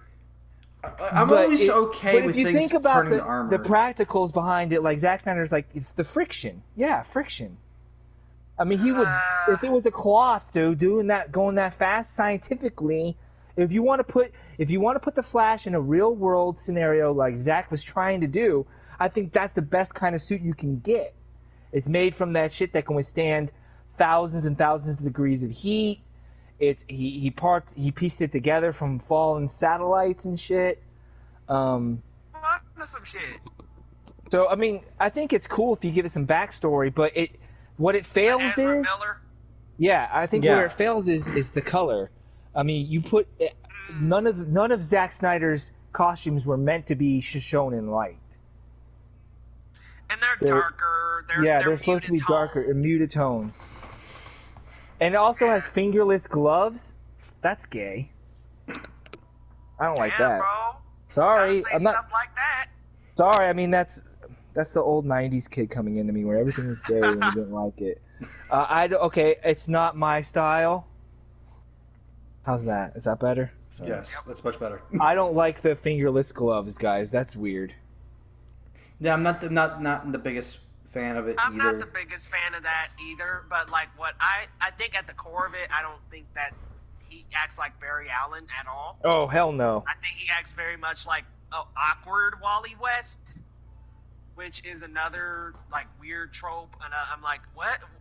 Like, what is this character trying to achieve here? A mix of Barry and Wally? Like, what are we trying? Like, what Flash is he really pulling from? Because it didn't feel like Barry to me, unless, and I'm not putting this past them, that was Whedon with Barry, and I wouldn't put it too far past him, but I think that there are a lot of those scenes are Zach's, I believe.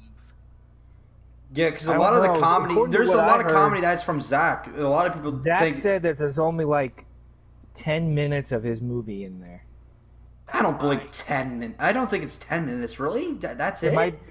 Yeah. I thought it was like 20. A lot of reshoots, man. I actually went through, like, I think it might have been Mr. H's video, actually, Chris. Or it might have been him, or they were going through a full breakdown of, like, and they were actually, like, showing us scenes where actors weren't actually even there because they just couldn't get them. Like, there are a lot of Wonder Woman scenes where it's a body double. Wow. It's not even Gal Gadot. Wow.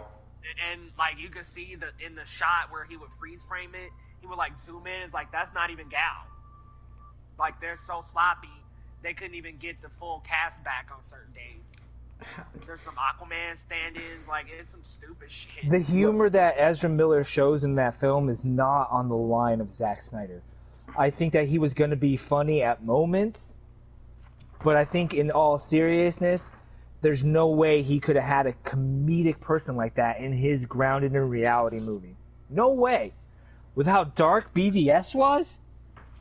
And then all of a sudden, here comes Barry Allen. I'm like a snack hole. I gotta eat pizza. What's your superpower? Pet Cemetery. Bro fist. Okay, no bro fist. Like,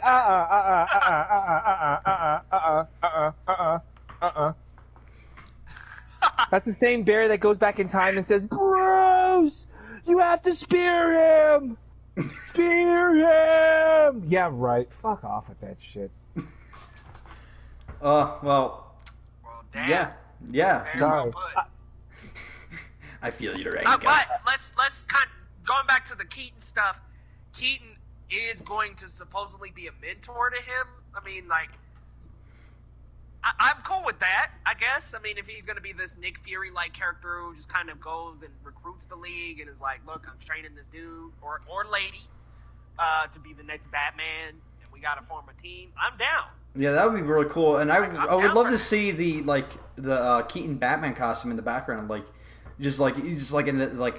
I would love face for him to have a couple moments where he's looking at it. You know what I mean? And yeah, where he's because I know in Batman Beyond, Bruce Wayne had a cage like that. Yeah, just like I want him to when he's first sending whoever man or girl whatever when he sends them out. And they're struggling. He just looks at the costume. He's like, He's just like he's having that inner struggle. I think that's a really cool thing to have. Yeah, that would be like a breath almost to like have a mental battle of whether or not he has to step back into the suit right now. Yeah. I don't know if Terry's ready. I don't know if Terry can carry the mantle, can carry the cape. I might have to put it back on and go run out and save him or her. That would be a dope scene, man. Yeah, I think no that would dialogue needed. Yeah, just looking at the suit, just staring. Yeah, and but then, Michael Keaton's a great actor. He doesn't go, and then he realizes he has to trust them, and he backs away from the suit, and he just kind of like closes his eyes, and then we flash forward to not flash forward, but then we jump to the fight that they're in, and then Terry's getting his ass kicked, and we're thinking, oh no, he needs to come help him, but then Terry comes back and he wins, and you know the hardest thing I think for Batman to do is not join the fight. Yeah, I think that would be a great character arc. But he's got to trust Bruce. Terry. Yeah, got to trust Terry. Yeah, because that's Batman's thing in general. Like, he has a lack of trust, so he's taken everything that he was as Batman, lack of trust, and he's got to start trusting. And I think that's fucking awesome. And Webhead just said he looks at the suit and the Tim Burton theme starts playing in the background. I think very subtle. If you do it subtly, not blast it, but subtly, oh, that would be beautiful. I would love that. Like they did the original Superman theme in Justice League, the only good part of Justice League. Yeah, pretty much like that. Just make it nice and subtle. Yeah, just like he just turns around. The music starts building up a little bit, and he turns around, and it just you hear it, and then he just sees back, and then oh my god, that would be awesome. Dun, dun, dun, dun. Fucking awesome! I love that song, bro. That's a great theme, dude. That would be so amazing. Like, woof. Guys, I would be like, all right, DC. I'm getting chills thinking about it. I'll scream. I'm gonna fucking scream. Just the fact that Michael Keaton, like, listen, as a kid, I'm dead serious. You have no idea how much that Keaton Batman means to me as a young. It's so good, dude. You have no idea. People like clown. People try to say like Ben is the best, and look, I haven't had enough time with Ben. I will admit, I did like Ben. Now, I did like him, but I when I think of Batman, my mind goes to Kevin Conroy, Christian Bale, or Michael Keaton. Those are the Batman I know. Like, those are the ones I grew up with that I love. When I was a kid, I mean, yes, it was the Batman animated series, but it was also the Michael Keaton movies. Dude, even as a kid, I didn't like the George Clooney one. F that. No. I did not like that at all. Even as a child, which says a lot of things. Yeah. So, I was like, I don't like Batman and Robin. With that fucking movie. Yep. Shit sucked. I was like, ew, nope. I will Val say Kilmer, Val Kilmer was alright. Not the best. But not you the know best, what? not the worst. Michael Keaton's Batman couldn't fight for shit, though. I mean, when you really look at it, neither kid. He can't fight. Like it was a lot of one-hit knockouts. But what I liked about that Batman is like he was tactical. He would like throw his boomerang and like scale across buildings and shit. Like that's the Batman that I really do miss. Like the tactical fighter that like, look, I'm down for some beating ass, and I'm down for. I really want to see Batman fight, like Ra's al Ghul or Deathstroke. Oh man, that would be another level. Dude, but I do miss that like tactical. Right? Huh? No, I'm saying Ben's Batman would actually be cool to go up against Deathstroke. That would be.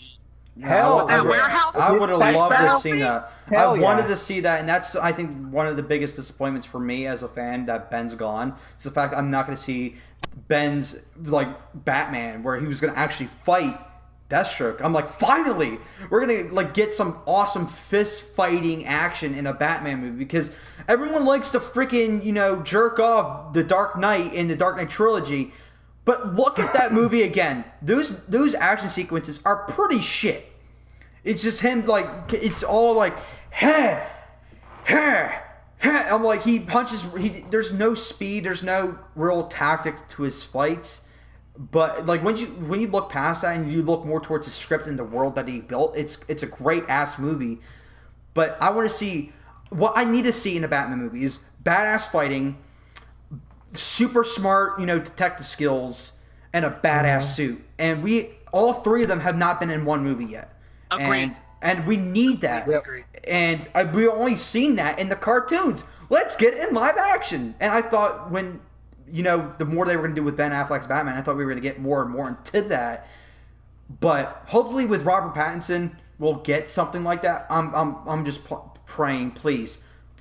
Listen, I'm not the biggest Batman fan, but I need that. I'm just gonna go ahead and say it, man. I do too. Ben back. I do too. I really want Ben back in some capacity, whether it's like an HBO Max series or is like kind of dipping him back into the movies. Like, I would love to see Ben back. I gotta admit that. Like, I went back and watched BVS with Amanda and Chris, and I really gotta say, I really like that. I rewatched the Ultimate Cut.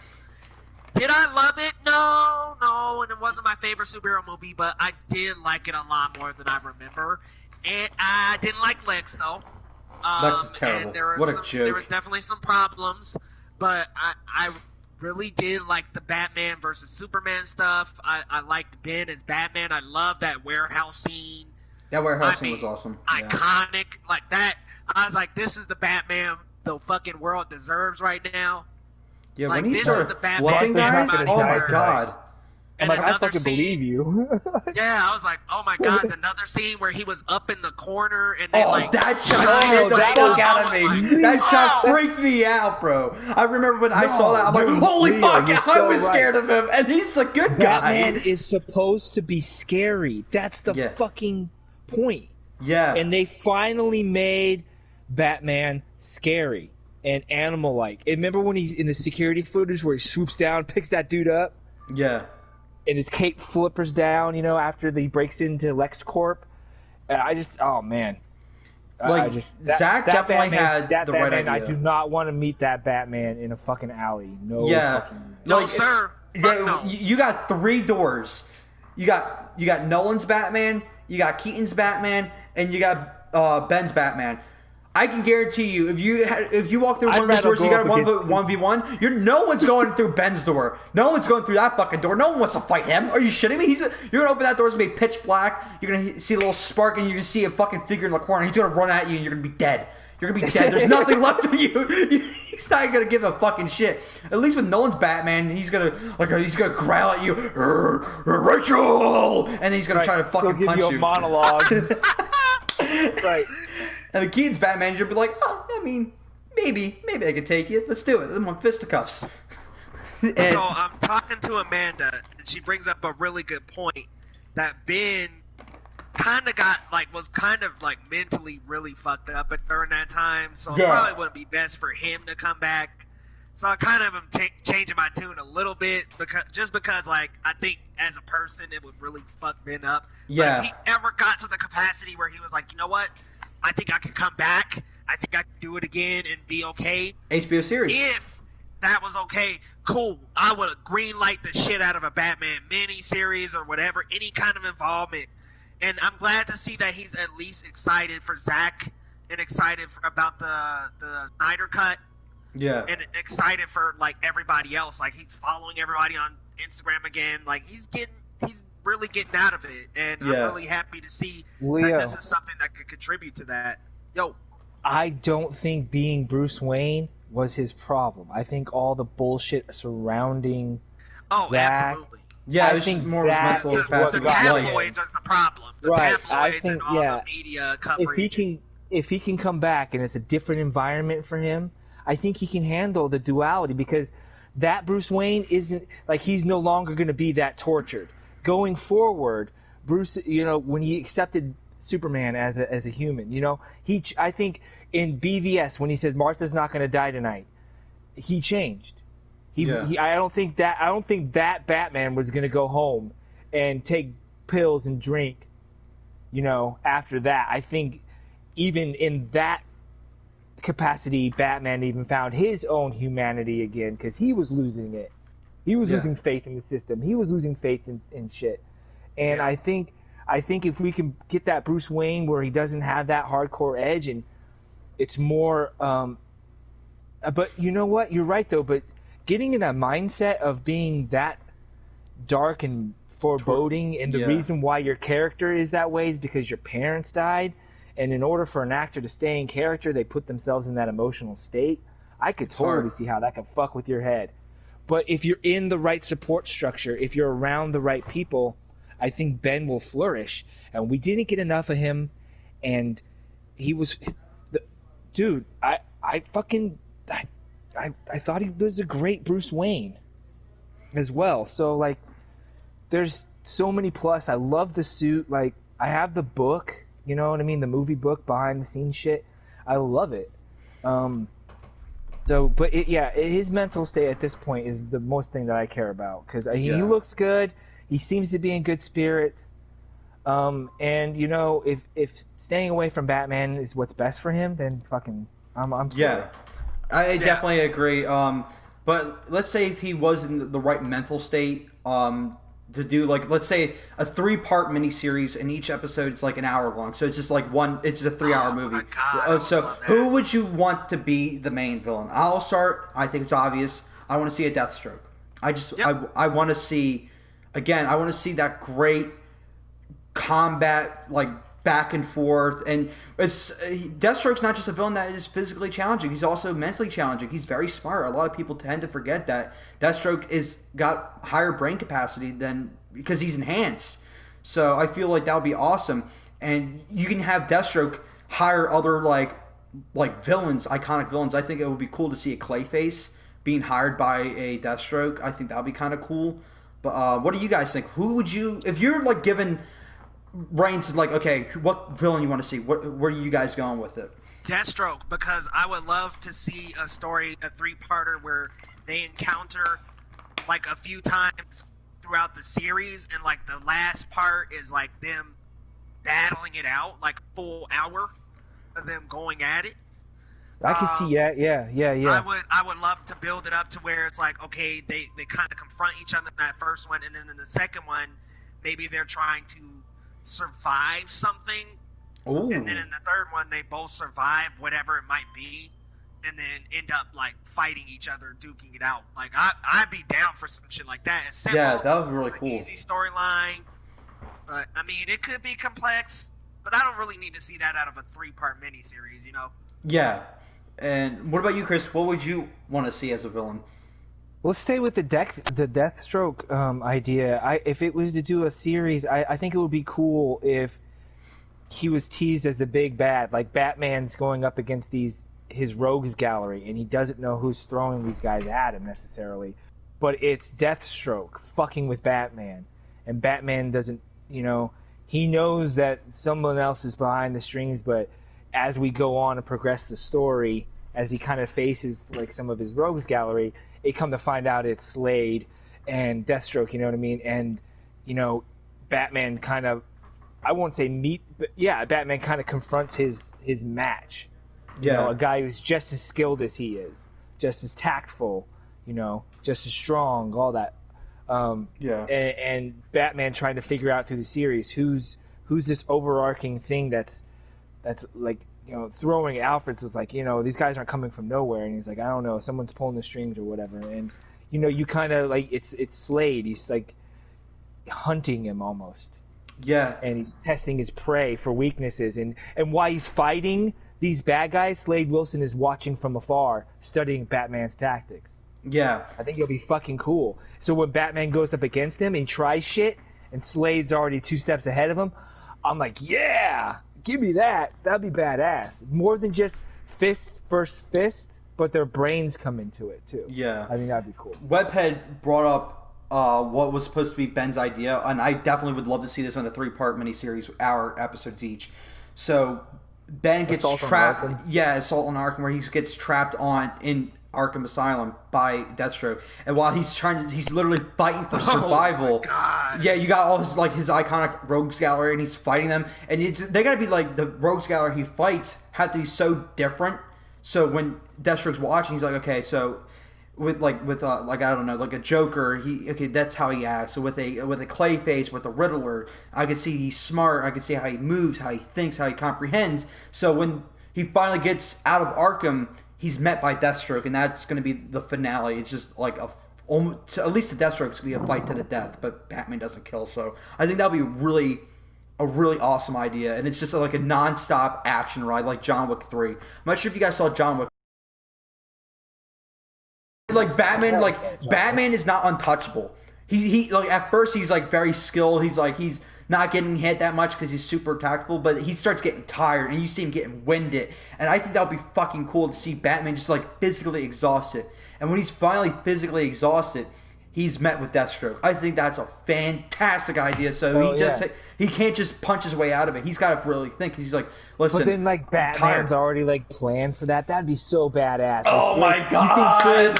You think Slade's got him, and then of course Batman already thought of this, and then bam, he gets him. Oh my God! Yes, that's the fucking world's greatest detective right there. Yes, the guy who's always ready, no matter what you throw at him. He's never like, oh, I don't know what the fuck to do. He's not like he sits there. He's like, you thought like, I didn't think there's someone. Already. You didn't think I thought there's someone blows up the whole this? goddamn asylum. Like he just blows the whole fucking thing up. He already done planted bombs underneath it. years ago. And he's like, you think you got me, Slade? Click! Bam! Because Batman doesn't care about killing himself.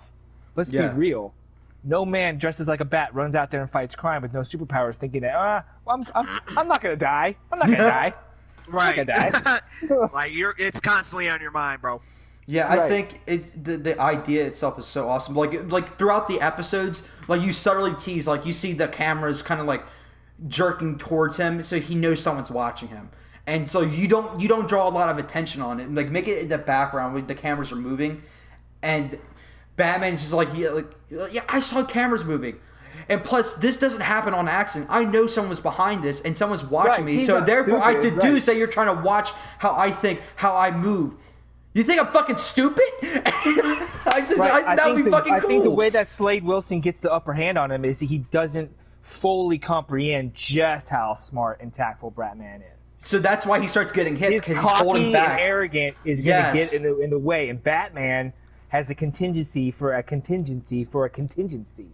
Bro, like we need to fucking make this. I don't care if HBO does it. We need to make it. I think this is a fucking dope-ass idea. I'm going to be honest. If Ben Affleck and his writing team couldn't get it past them, there's no fucking chance we can.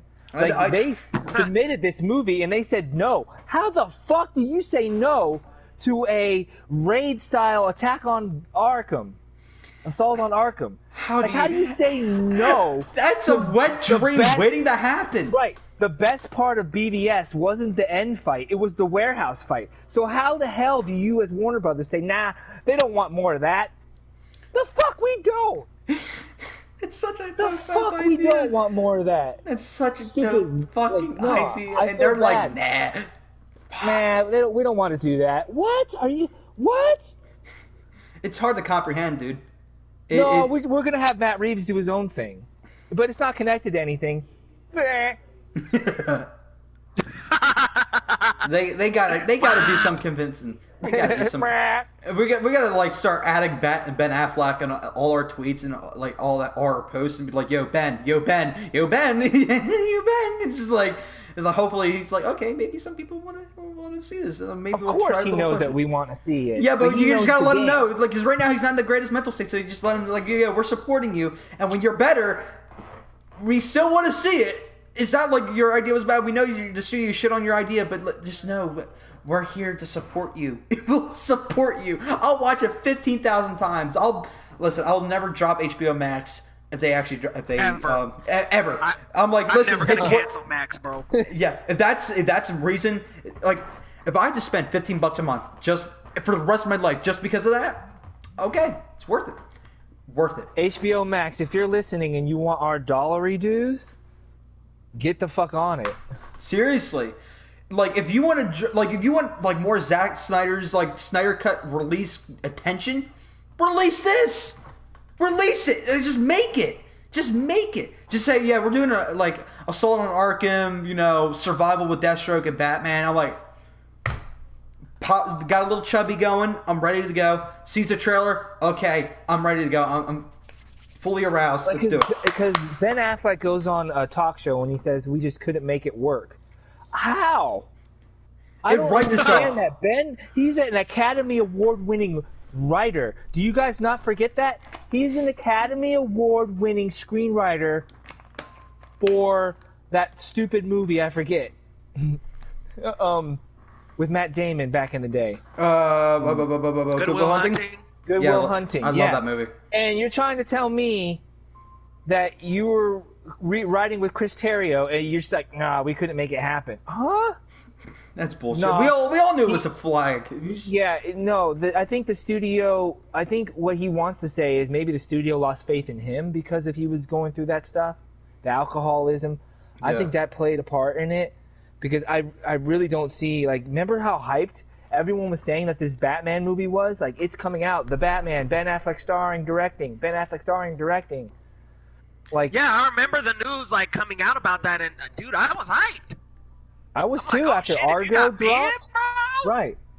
Now he's in the directing chair. Like, I was definitely in for that shit, man. Something happened, and it wasn't the writing. I guarantee you. Yeah, because Webhead just brought up. Personal shit. Yeah, Webhead just brought up that someone said that it was the greatest script they have ever read. But as I told him, you can't always believe when people say, this is the greatest thing I've ever read. That's just someone saying, like... I say that about every movie I make. It's the best script I've ever written. Yeah, it's just promotional stuff. No, but, it's true, though. At the time, I feel like it is. But, like, everyone who writes and creates something feels like it's really good. Yeah, so. And I'm just... The concept alone is so fantastic, and that's one thing that is important is concept. And this concept literally just writes itself. And it's literally just one location. So, just get like a good prison area-like thing and shoot there for a couple months. It's going to take a lot of practice for choreography, though. But once you get the choreography done, it's not like you're shooting a lot of dialogue scenes. It's a lot of I would love to see Batman going down a hallway, just dark ass lit and just like with like a swinging light. Yeah, with its flickering. Seeing him moving and just like bat.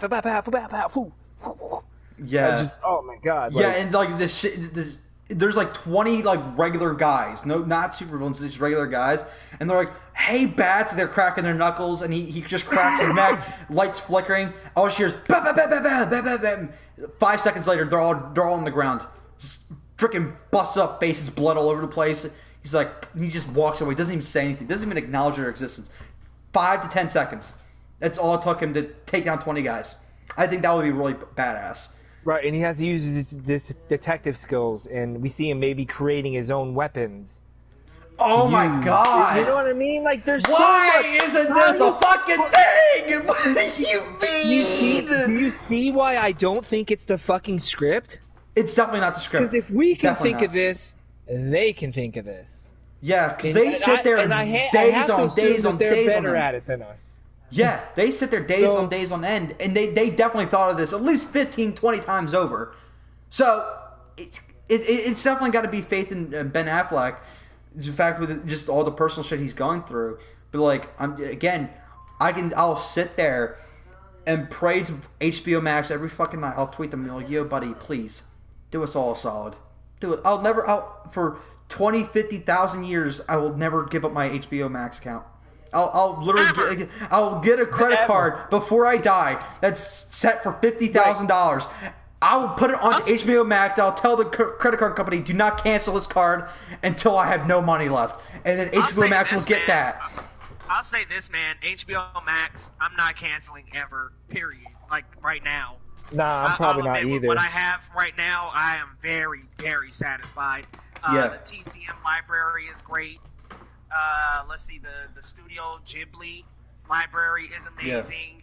Yeah. The movie library, just like all the movies they have and TV shows and all the HBO TV shows. Like, you mean to tell me I have The Wire, The Sopranos, Game of Thrones, like all in one place, Boardwalk Empire.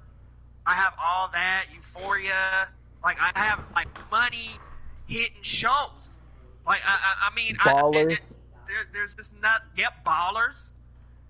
How could you say no? There's like no reason to not have HBO Max, for me at least. No, you're right. Like, I'll always have it, probably. That and Netflix are probably my two strongest. That I'm just like, all right, I really don't have a job right now. I have $50 in the account. I gotta have Netflix and HBO Max. Got to. Yeah. Yeah. The rest can go. And I'll eat grilled cheese for why I watch my HBO. I mean, hey, that's a sacrifice worth making, bro. It's a sacrifice worth making. And grilled cheeses are fucking awesome. So. Yeah, bro, they're pretty. Yeah. I ended up just getting the Funimation app, which is a streaming service for just anime. Nice. It was because people like Leo and a lot of my friends that I actually have like in person. Thank you. That was hilarious. No problem. But people have been bickering for me to start watching anime, so I started watching what's the show called? Sword Art Online. No, well, I did start watching that. God, I cannot stand Sword Art. I'm sorry. I know it's fine. I got to episode 14, episode 16, and I'm like, okay, the main plot's done. I can't watch anymore. They took. Wait, he goes to the next game and shit. Yeah, that's what I stopped. That's when I stopped because I'm like, okay, so This is going to contradict what I'm about to make an announcement on, but I'm not going to actually do a review on this. Okay, fuck off, Chris. Okay? So they have this great concept where they're trapped in a video game. If you die in person. Wow. Okay, fuck off! There's 100 levels, and each level, it gets harder and harder and harder. That could easily be an entire series on its own. But instead of that, they're like, okay, we got done that in 15 episodes. What? Why? You could easily just got that out of the season. No, halfway done the season, they're like, okay, we're done. And then that's why the announcement I had to make is that from now on, reviews for like animes, TV shows, and like not current movies because I'll keep that up on my my channels, but so TV shows and stuff like that will be exclusively on my Patreon. So if you want to watch my reviews on Attack on Titan, I'm almost on season 1, or like TV shows, just support me on Patreon, patreon.com/Gumps videos. $1. That's all you need. $1 you do. You'll get exclusive content. So that's all I had to say with that. But You doing anime? yeah, I'm going to start doing anime reviews. My guy, okay, I got a laundry list. Well, you've watched anime, haven't you? No. Oh, okay. Start with, well, Attack on Titan is really fucking My impressive. Hero Academia, Attack on Titan. I'm actually not going to suggest that. I'm going to suggest Gump start with either Cowboy Bebop, Full Metal Alchemist. I already did that one, thank God. That's the only one I've done. Yeah, that Full Metal Alchemist Brotherhood is. Yeah, I love that. It's good. Oh my God. Let's see. Definitely try Cowboy Bebop out. Okay, when I'm done watching Attack on Titan, Is Rocksteady in there? Oh, Attack on Titan is great. it's depressing as fuck. I was debating if I should stop watching because I was honestly getting really depressed watching it, and then finally started picking up and stopped getting, so dreary. I'm watching this. I'm like, wow, what's the point of everything? I'm just like watching this. I'm so sad. I'm like, okay, but a certain thing happened, and I'm like, okay, it's getting better. That's it. The rest of it's gonna be on my Patreon. But yeah, Leo, definitely hit me up with your recommendations, and I'll watch it on the Funimation app. But for the final topic, we're gonna start on or finish off on. Are we still live? Yeah, dude. Oh shit. Okay. What? Dude, you didn't realize we were still live? What the hell? I don't know. I spaced out when you guys were talking about anime. Don't worry. Gump said he got the Funimation app, man. And Chris, these are all recommendations for you. Also watch Akira. Amazing anime movie. Oh, I'm gonna watch Akira. I'm gonna watch Akira tonight. Right on. But no. The final topic is our favorite fantasy movies and just giving good reasons why. I'm gonna give this off to Chris because he just had to listen to us bicker about anime. So, Chris, Huh? your favorite, your favorite anime? God damn it!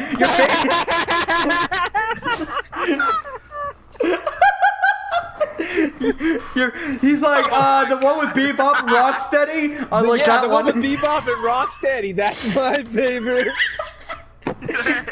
No, what's your favorite fantasy, bro? Jesus Christ. Oh my God. My favorite fantasy movie? Yeah. Like when we're talking fantasy, are we talking about like dragons and shit? Well, just in do you know what a fantasy is implied, my dude? No, because Oh, I'm confused because I'm thinking like, fantasy could be anything that's fake. Like fantasy could be science fiction. I mean, Right. well, there's a blends like of sci-fi fantasy, but just fantasy in general, anything that literally will never exist in this world. So What's my magic, favorite? dragons, it could be like, I don't know, anything. Let's hear it. Shit. Um. Leo, you go Oh, first. my 'cause bad. Yeah, go ahead, Leo. You go first. You go first because I'm. So okay. The way I feel, when you say fantasy, I know this is gonna sound crazy, but because I love the Lord of the Rings movies, don't get me wrong. But my favorite fantasy movie is Pan's Labyrinth. Yeah, that's a fantasy. I absolutely love that movie, diving into that crazy world. Man, that's such a good movie, and that was Guillermo del Toro's best, if you ask me. I didn't like that fish movie he did, the one that got the Oscar. I'm cool on that. Yeah, was it about like a girl dating a literal fish? Yeah, what was that called, Chris? I can't remember the name of that shit. I get that's Del Toro's thing is like these weird romances, but that's a little too weird for me.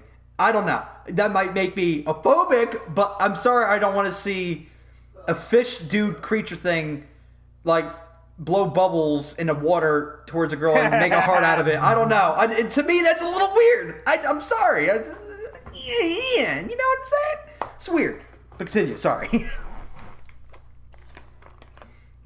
I guess that was just my favorite one.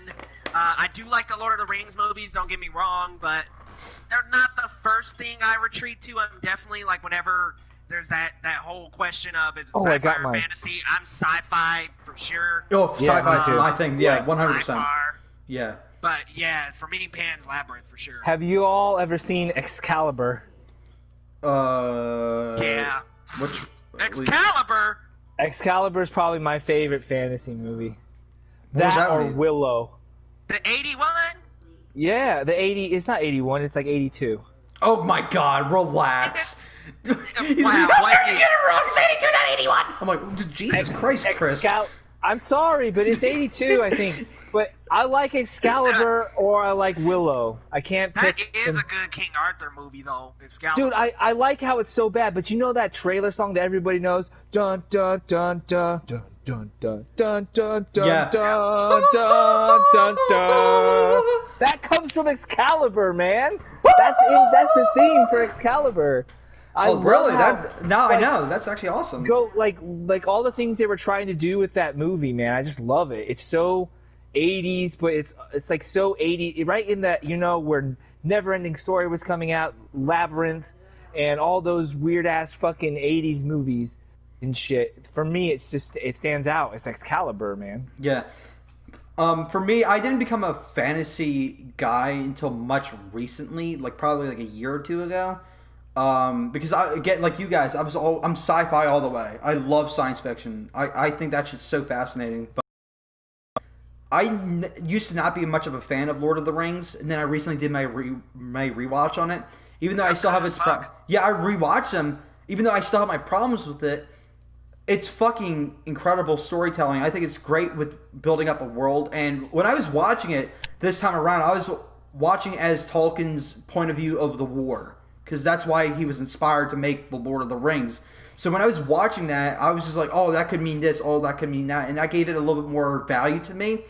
So that's why I'm probably going to be Lord of the Rings, even though I used to be a big, big, big Harry Potter nut. I still am, but I don't know. I can't get past that. I can't. Harry Potter in the mix? No, I'm just saying. No, I'm saying I used to be the biggest Harry Potter nut. But are we throwing that in the fantasy mix? That's 100% fantasy. You can't fucking throw. Oh shit, bro! That last Harry Potter is my favorite. Hell, dude, Harry Potter 7 Part 2 is fucking fantastic. I love that movie. It's on another level. Yeah, but like as a whole, Lord of the Rings, because that's cute. That's good for you, Chris. You want a little bib while you fucking choke up on your little applesauce over there, bud? Oh, I'm not the one watching children's movies. They're PG-13. They're not all children's movies. They're not all children's. Wait, hold on. Everyone, hold on for a second. Go down this road with me. Okay, so let me get this straight. I get shit because I'm prejudging Scooby-Doo, but you're allowed to really just judge an entire franchise off of one movie. Ooh, there's 7. No, he has a point. Yeah, there's 7 other. You just watched one of them. Literally 3 and 1 look nothing alike. There's nothing relative about them except they're the same characters. If you want to turn the light bulb off, the books were made for children. He's onto something. The books are made for bro. children. Bruh. It's like saying, oh, I watch Scooby-Doo cartoons. And judging based off the source material, it's the Scooby-Doo movies not like the cartoons. But I can't say that. But you can say that with Harry Potter? Is that what I'm getting here? I think that because I've seen one Harry Potter movie, Nope. it gives me a little bit more credit to talk about it than you watching a I fucking watched all the trailer. freaking. I watched 5. What was it, 4 or 5 fucking live action Scooby Doo movies? Okay, I watched all the animated cartoon movies of Scooby Doo, but I can't judge one of them. Oof. Chris. God damn it! Now we're all just like, if we come down to it, none of us can really talk about anything if we want to just keep back in this lineup where we can't talk about. Well, then don't shit on me when I'm trying to talk about Scooby Doo movie. Then don't Can't talk be shit. judging the whole Harry Potter series off of the first movie, dude. They're kids' That's movies. the That's first- all I said. They're not kids' They're movies, not. though. They're They're meant not. to follow us into adulthood, bro. That's literally the thing. like Is what it's Liam like just a said. It's growing this concept. series. It literally It's gets a more and growing more and more series, bro. mature. And don't get me wrong, I think 4 is Look, absolute y'all, Harry dog Potter shit. just came out at a time where I was a young man. I wasn't into that shit. You know what I mean? I know a lot of people your age that love Harry Potter. What the fuck, Chris? I never met one. Get out of here. He's like You that. haven't? He's like that Dude, consists I'm of dead my serious. wife and my one neighbor that I somewhat tolerate.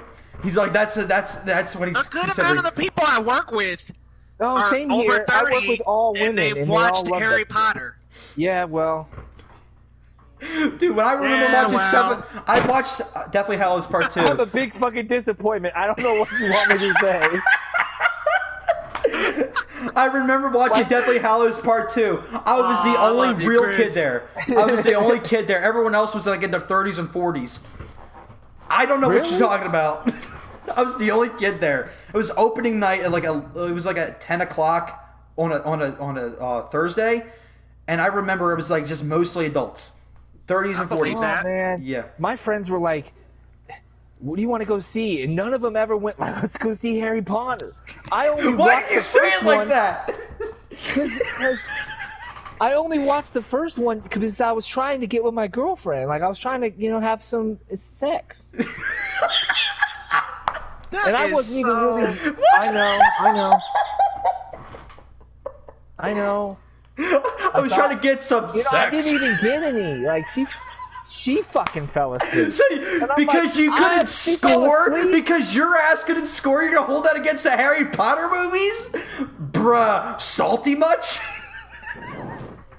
I just was like, I'm not into this all experiment patronum. He's a fucking muggle, Leo. We can't help him. We can't. I'm crying. You're a wizard, Harry. Dude, see, okay. He's muggle, Okay, bro. here's He's a the thing. muggle. Yep, he is a muggle. Oh, you guys are so cool. You're calling me He's a not name even of a... Gump. He's not even muggle born. He's a fucking muggle. Oh, He's I'm not so- even a true blood. I'm just a fucking wannabe mogul.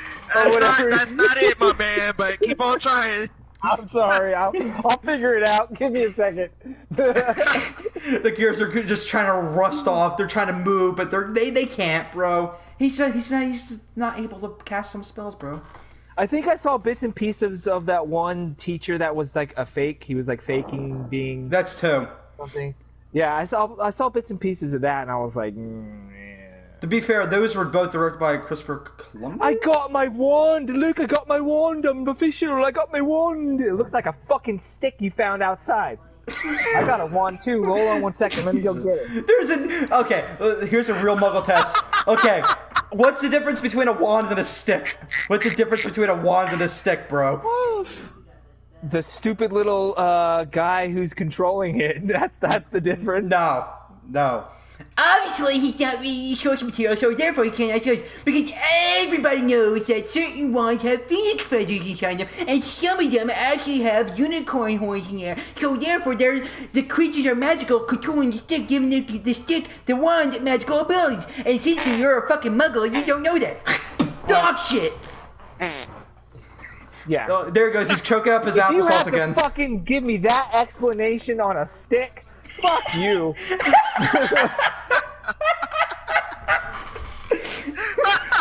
You remind me of me when I was building Legos as a kid and I was trying to tell my friends what I built and it doesn't look anything like what I just said it is. And this is the part that fires the missiles, and over here in this part, This is a jetpack when it flies off into space. You gotta use your imagination, bro, but it's there. It's literally a fantasy. It's all based on imagination. What the fuck do you mean? I don't. It's like, why did in Lord of the Rings, why did they use the eagles? Because you gotta use your imagination. I bet you're one of those people that defends the reason why they didn't use the eagles. I bet you're one of those people. Yeah, why didn't they? Exactly! That movie would have been so much shorter. Hey, Eagle, here's the ring. Can you toss it into Mordor real quick? Like, these hobbits ain't gonna make it. These motherfucking things are so little and shit. Dude, the plan was so fucking stupid. Even Gandalf, I think, was in the Two Towers. He's like, this was a terrible idea. I'm like, you think? Get no shit, Gandalf the White, Gray, whoever the fuck you are. I don't even know at this point. What's up, Kenzie? I'm gonna need you to watch the Harry Potter series for you. No, Start on 3. Start on 3. Start on 3. Start on 3. No, Leo, you ask a lot of me. God damn it. It's literally 3 is like only an hour and like no. 2. And then let's talk about those jelly beans. Everything he's saying is only from the first 2 movies. For real. Alas, earwax. I fucking love those movies. Like, But Chris, get with it, bro. yeah, seriously. You can skip 4. 4 is the only one I cannot get through. The reason why I haven't finished my binge-a-thon is because of 4. Because I think 4, after the 32nd time watching these movies... Which one's the 4. one with the flying car? It's 2.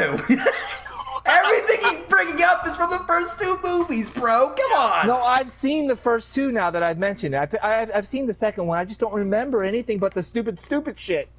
Did you know that Robert Pattinson was actually In 4. Cedric Diggory before he was, what's his name, Edward? Yeah. You said your degree of Hufflepuff. Yep. Oh my fucking... A Hufflepuff?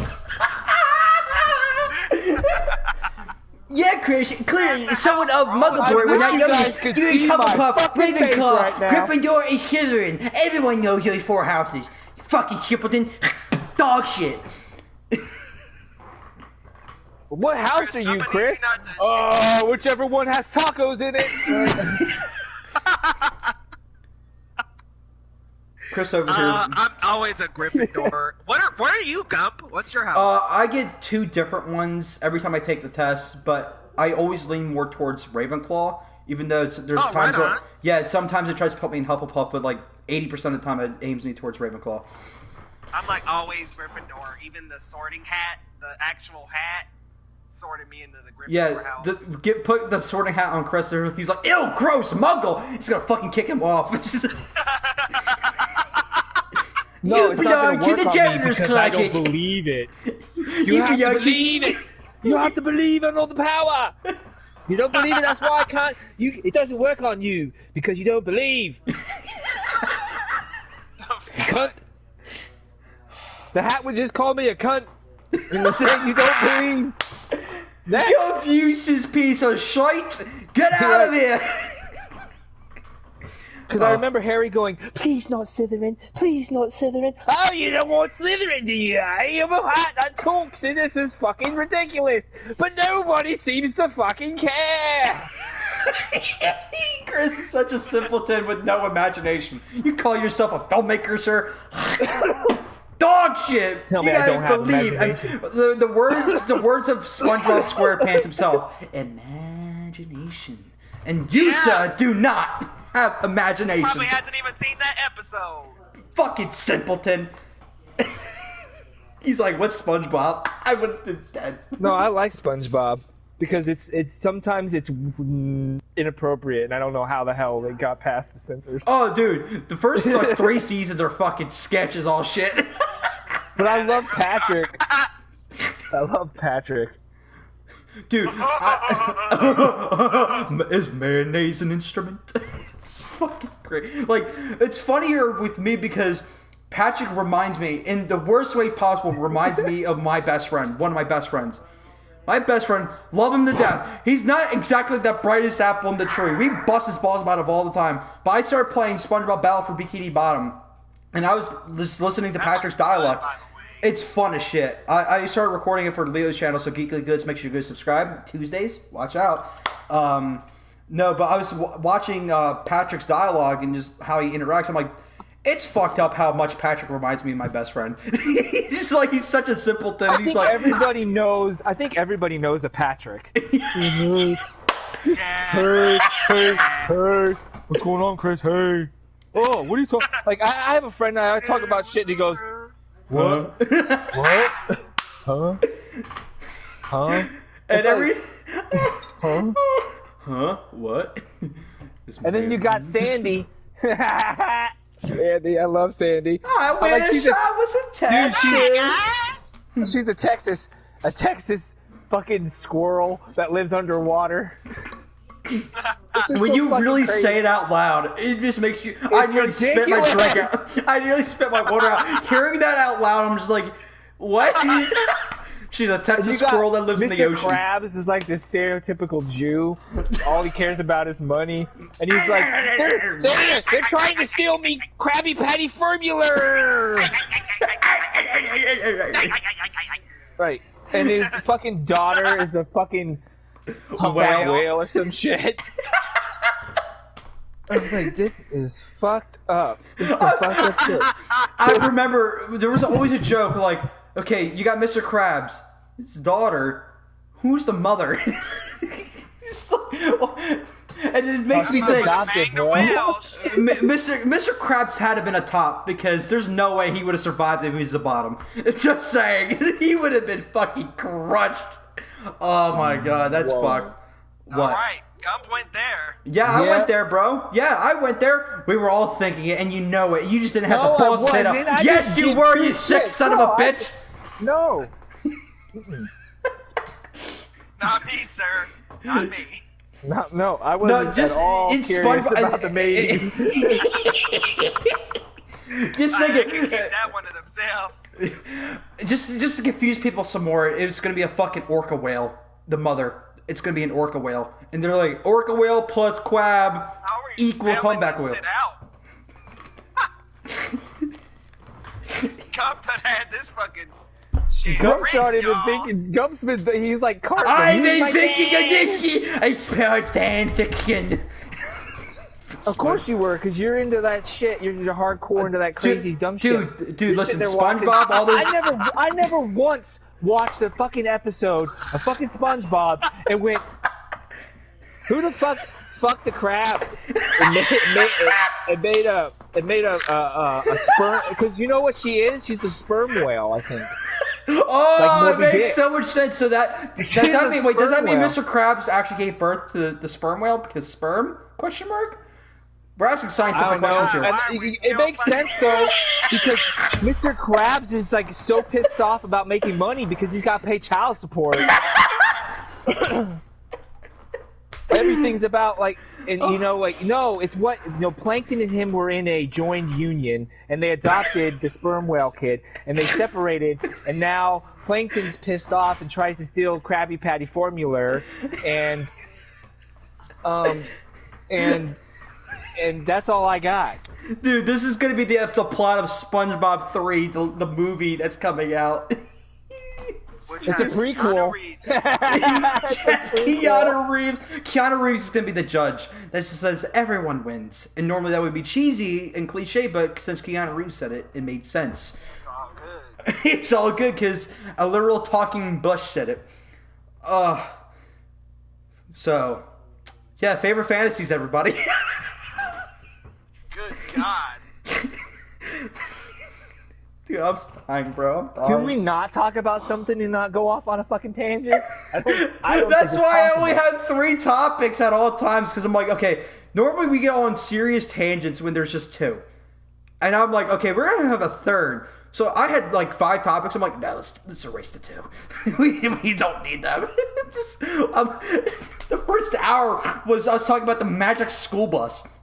And then we talked about that for 5-10 minutes, and then we went to fucking Marvel, and then the lore, and the like supernaturals and shit like that, and then we talked about Michael Keaton's Batman for a little bit, and then we went to a Flash tangent, and then fantasy. Then we talked about SpongeBob and Who's banging Mr. Krabs? Yeah, how Star the fuck Wars? did we get there? What the fuck? Oh shit. What do you think about Star Wars, Gump? Oh, it's fantastic. I love it. I think The Last Jedi challenges cinema itself, and I think it's a fucking masterpiece. Thank you! Thank you! Thank you, man! You think I'm serious? Thank you so much. Yes, I agree with you, man. I agree with you, bro. I think it is an amazing Star Wars movie. It is Gump, easily do it. top 5 Star Wars. do it, Gump. He thought I was serious. He's lying. You thought? Yeah. Wait a minute, Leo. Come on, brother. Come on, homie. I know you mean well, but come on. That movie was absolute dog shit. No, that movie is phenomenal, bro. Go back and watch it, man. I refuse. That's Leo's go-to thing, is go back and watch it. This time, watch it with Leo's eyeballs, damn it. You know what you're talking Maybe about. so, because it's a fantastic, wonderful movie Leo, I don't that think really we saw the subverts same movie. expectations. We did what? What? We saw No, we did not. the same movie, man. It's a fantastic movie that No, answers it's not. all of the questions of narrative storytelling. Yes, it does. We can sit down and iron that out. I promise you. Every single character has a want and a need separated into 2 different characters. And it tells a dynamic story of 3 different characters, not even just one. It's Ray, Finn, and Poe, and they all get amazing stories. You thought my boy Finn had a good story? Nah, man. You lies. It's a fantastic story. You're It's fantastic. lying. Oh god. It's fantastic. No, Leo's dead serious. He's not lying. This is serious. We've been fighting about this movie since the day he fucking won. Oh my He means God. everything he's saying. Leo, you want to explain Canto Bite? Look, man, that's one part of the film that I was kind of like, maybe didn't, but With the flying horse doggies? Or whatever the fuck they oh were? man, come on, those were cool, bro. Those were fucking cool. Are you serious? No, I'm dead serious. Fuck you, Gump. You got me, man. I got hyped up. I was like, I thought he was. That was fucked up even more because I thought Leo was playing along with it too. Fucked up, dude. Gump, you let him go too long. You should have said something. That's fucked It's up. Leo was so happy. I'm crying. Oh, you did him dirty. I thought he was playing. Oh god, it hurts. Leo, no, would I Leo's be serious. playing? When it comes to The Last Jedi, he's not fucking kidding. And you know what? I fucking love you for that, though. You do not back down from your convictions. So. Oh god, I admire I'm your telling conviction. y'all, it is a fantastic movie. And if you can't see that defying expectations is a good thing, I'm sorry, you're not gonna like it. That's just. I didn't have what it comes down I to. didn't have much expectations. That's the thing. No, I'm not a lot Star of Wars people had huge nut. expectations and stuff about, it kills Snoke. Oh my god, nah. Look, man, who cares about Snoke? I cared about Kylo Ren from the start. Of Okay. course they should kill Snoke. Leo, you do know that your film that you love was totally shit on by the film that came after it. Yeah. So everything you love about The Last Jedi doesn't exist anymore. That's what sucks, bro. And the ending of the Skywalker That I feel saga for was you a there, dude. tragedy. I feel Listen. for you because I was really hoping that you would like the last episode. I hate And it would just I was thinking okay, well at least Leo's gonna get some enjoyment out of this. And I then you didn't came even- back and you were like, nope. And I'm like, see, now you feel like a fucking someone kicked in the nuts, right? And Like, here's the thing, it wasn't that bad until I went back and read Trevorrow's original script. oh for episode yeah, 9, Dual Fate. Duel of the Fates, and I'm just like, oh my god! Rise of Skywalker is awful. It's pretty bad. Watched it again after reading that full script. Makes you kick fucking nuts. Atrocious. Atrocious! So, I told my subscribers I would not get into The Last Jedi rants or anything like that anymore. But my biggest problem with I love trilogies. I love them to death. I think they're like my favorite way of telling stories. What episode 2 did, well, episode 2, the second episode in the trilogy, episode 8, it took everything from 1, threw it in the shredder, but what a trilogy is supposed to do is like one sets up, one's like this giant climax, if you will, and then the final movie is supposed to be the payoff. And what episode 8 did was more setup. And that's why I didn't like it, because it felt like an episode 7, not an episode 8. That's my biggest problem. If they didn't set up Snoke as this big villain, I would have been fine. If it was more hinted towards, okay, Kylo Ren's going to be this big villain, okay, I would have been fine. But to be fair, in my opinion, Kylo Ren, though funny in episode 7, he was just like tantrum-filled kid. And I didn't think that was like a good main villain. That's just my opinion. And you're breaking up, my dude. Leo? Leo? I think my true knowledge of how a trilogy should be broke him. So, Chris. Yeah? That was such a dick move, what you did. What did I do? You brought it up. You brought it up, knowing damn well what my thoughts are on this. You knew damn well my thoughts on it, and you knew. But I didn't think you were gonna go. Oh, I love it. History. Like, I didn't think you were gonna fucking do that.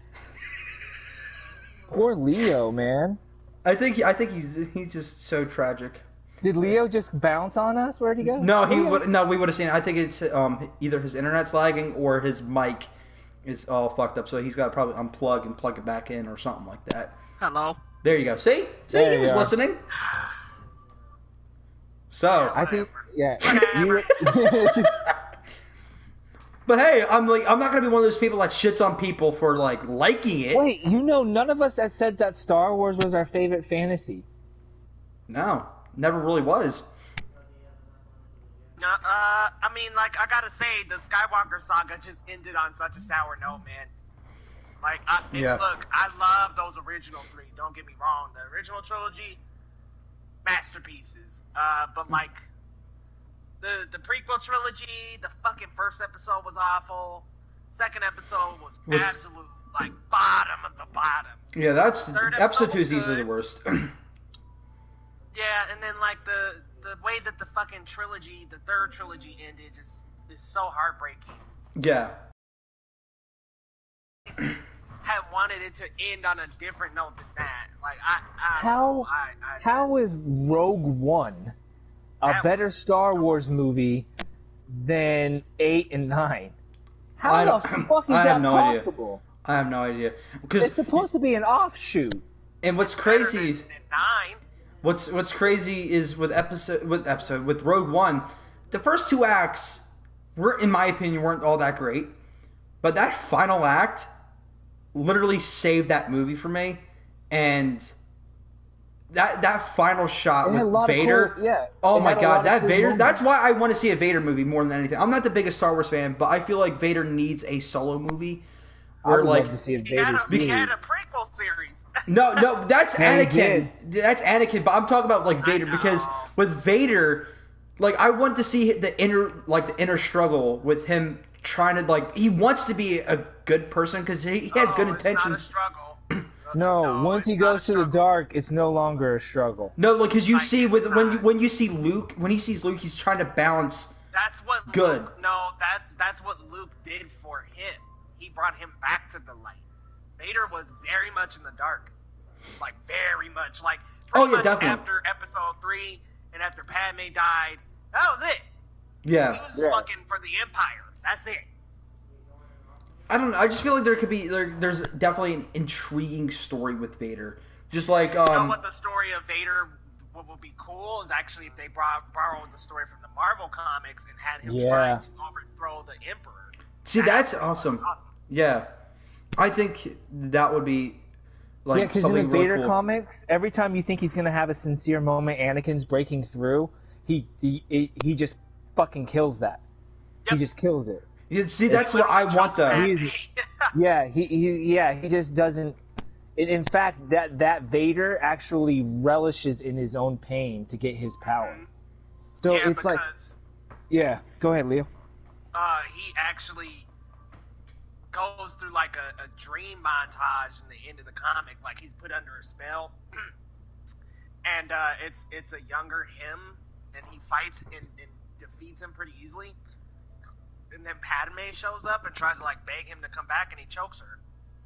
And that right there, to me, just proves that Vader is not Anakin anymore. Yeah, Anakin's not. And he references several times in that comic that he's killed Anakin Skywalker. Yeah. Like, there is no Anakin. Anakin is not left over. The only, like, it took Luke to bring Anakin back. And, okay. That was the way back to the light for him. Like, I don't know. I just, there's definitely a story there. And in my personal opinion, because again, I didn't get to see Star Wars until much later in my life. And after rewatching the Star Wars trilogy, I feel like Vader could have been a lot more. And his, again, my opinion, his redemption arc, I didn't feel like it was totally earned. And I know, Leo, you disagree with it, and I'm all for that. That some people believe he had a redemption arc, but I just want to see more reason why he had this redemption arc. I know it was just because of Luke, but I want to see more of like the Vader humanity side, and that's what I want to see. Let's be real here. Like when the original trilogy came out, Lucas never imagined there would be 9 movies plus 2 other spin-offs. Plus, I mean, yeah. He was making it for what it was right then and there. You know what Yeah, I mean? Like, tie off the trilogy. That was all it really was. It was only intended to be... Honestly, it was only intended to be Star Wars. And then it became 3 movies, and then it became a whole franchise. I don't think there was ever any imagination of that happening. So it was especially because, like... round out the story with Vader becoming... But that contradicts everything Lucas says. You can go watch it online right now, and he says it's always been an Anakin Skywalker redemption story. The entire he treats it like, if you go to look at the behind the scenes makings of the prequels, I forget which one where he talks about that. Well, the prequels, the tragedy the tragedy of Darth Vader, the tragedy of Anakin Skywalker, like a telenovela, so to speak. That shit was sad, bro. And you know what? Yeah. His redemption arc is sealed. You know, he was teased as being the chosen one, and he did defeat the Emperor eventually. So he did. Yep.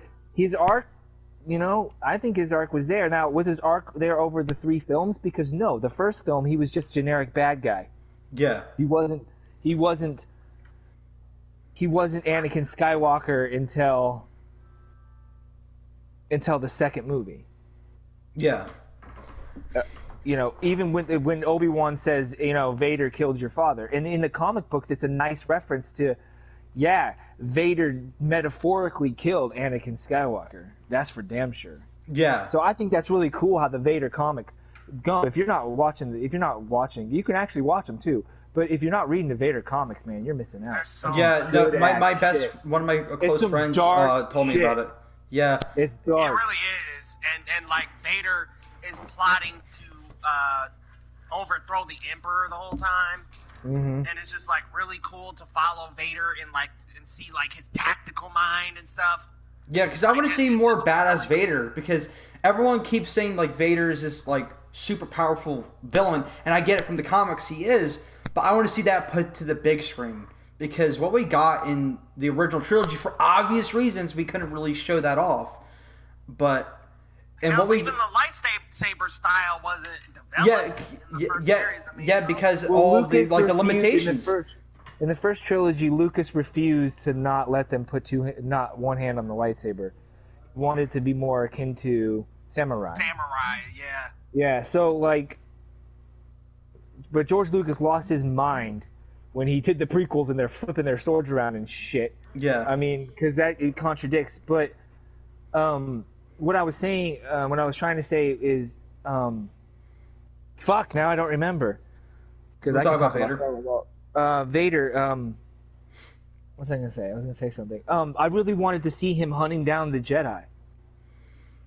That's what I really wanted to see. See, that's a great fucking story right there too. So it's like kind of like a two character story. One side Vader, one side like this maybe like this random person who just discovered that they're force sensitive, and it's just literally a survival movie. And we all know that by the end of the original trilogy, there's really no one left that's force sensitive. So I think you can have a lot of fun if you do kill them off, or they just like decide to not like display their force sensitive abilities. I think there's a lot of fun you can do with that, and I think why not? What's up? If you're force sensitive and you're as powerful a bloodline as a Skywalker, you'll sniff it out. You can feel it. You know. What I mean? You can only run from him, and you can only hide and run. It's like inevitable. Like for me personally, like I just.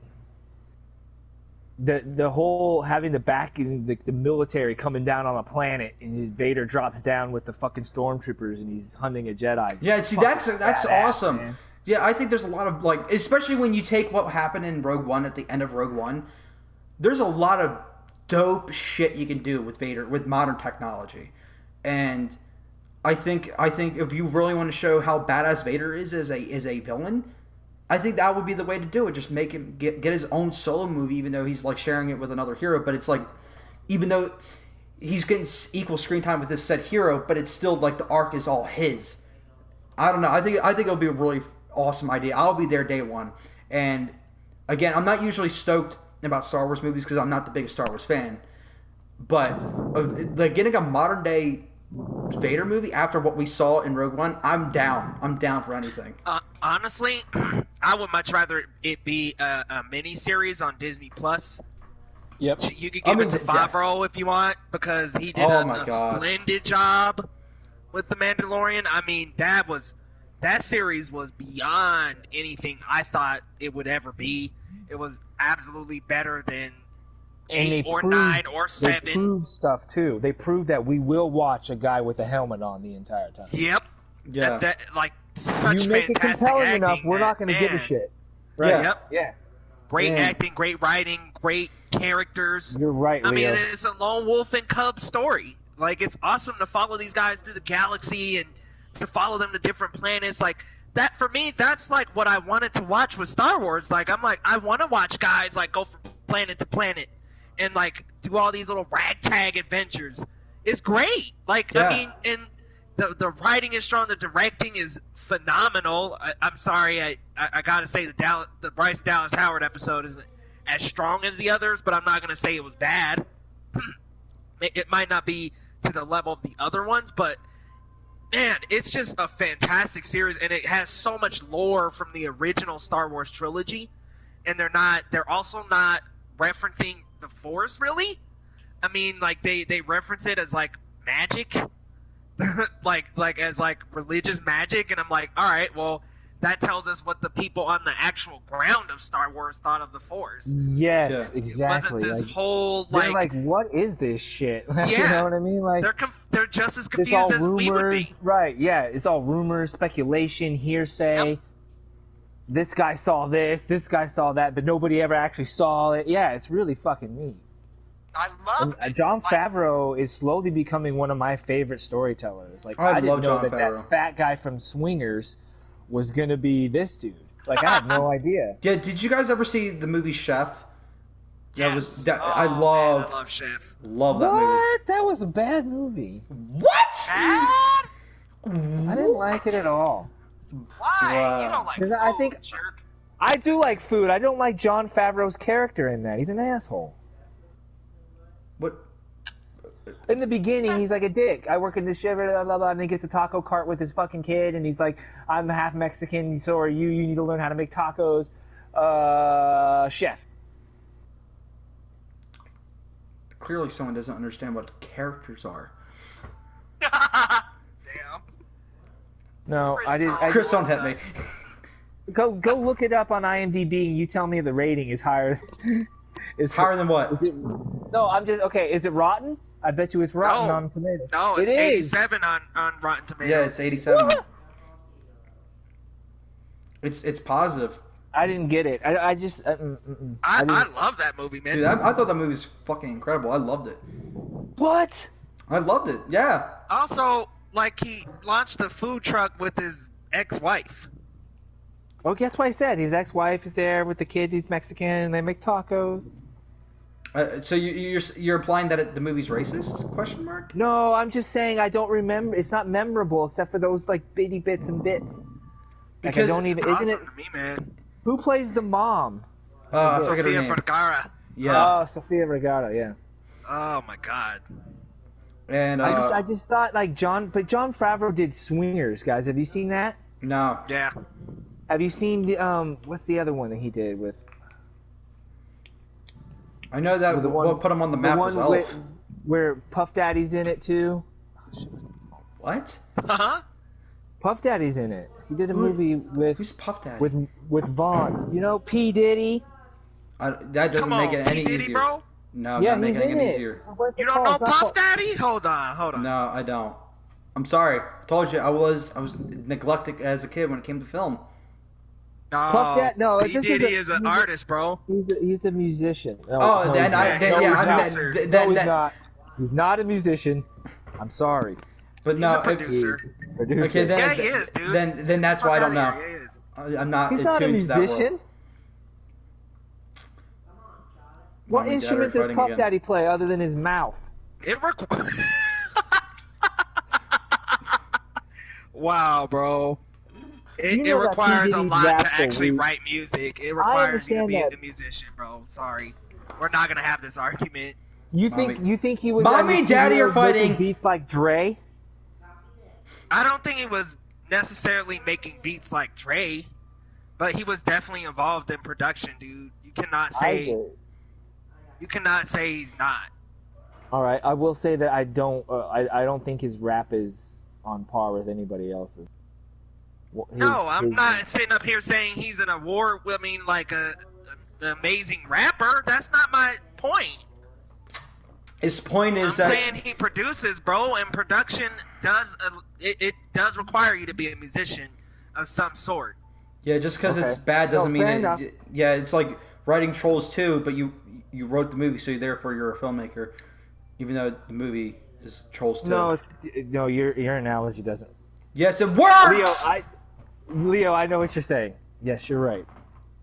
I know I'm right. There I know needs I'm to right. be Thank a you. level of musical understanding and composition and understanding instruments and what sounds they make. Yes, that I would call that person a musician. You're right. Okay.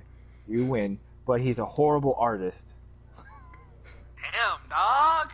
Sorry, his Just raps are so... slamming motherfuckers, man. Like, I'm not the only one who thinks Puffy should stop rapping. Like, I'm not the only person in rap either. Puffy Like, I'm ain't not... rapping. No, Puffy ain't because been you got rapping since clowned so much 06. in the 90s. Like, after Biggie died, he sang that song. You know what I mean?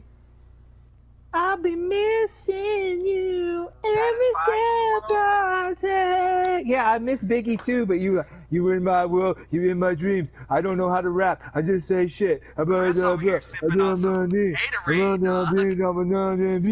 Nah, man. Although I did think that Puffy was funny and Get Him to the Greek.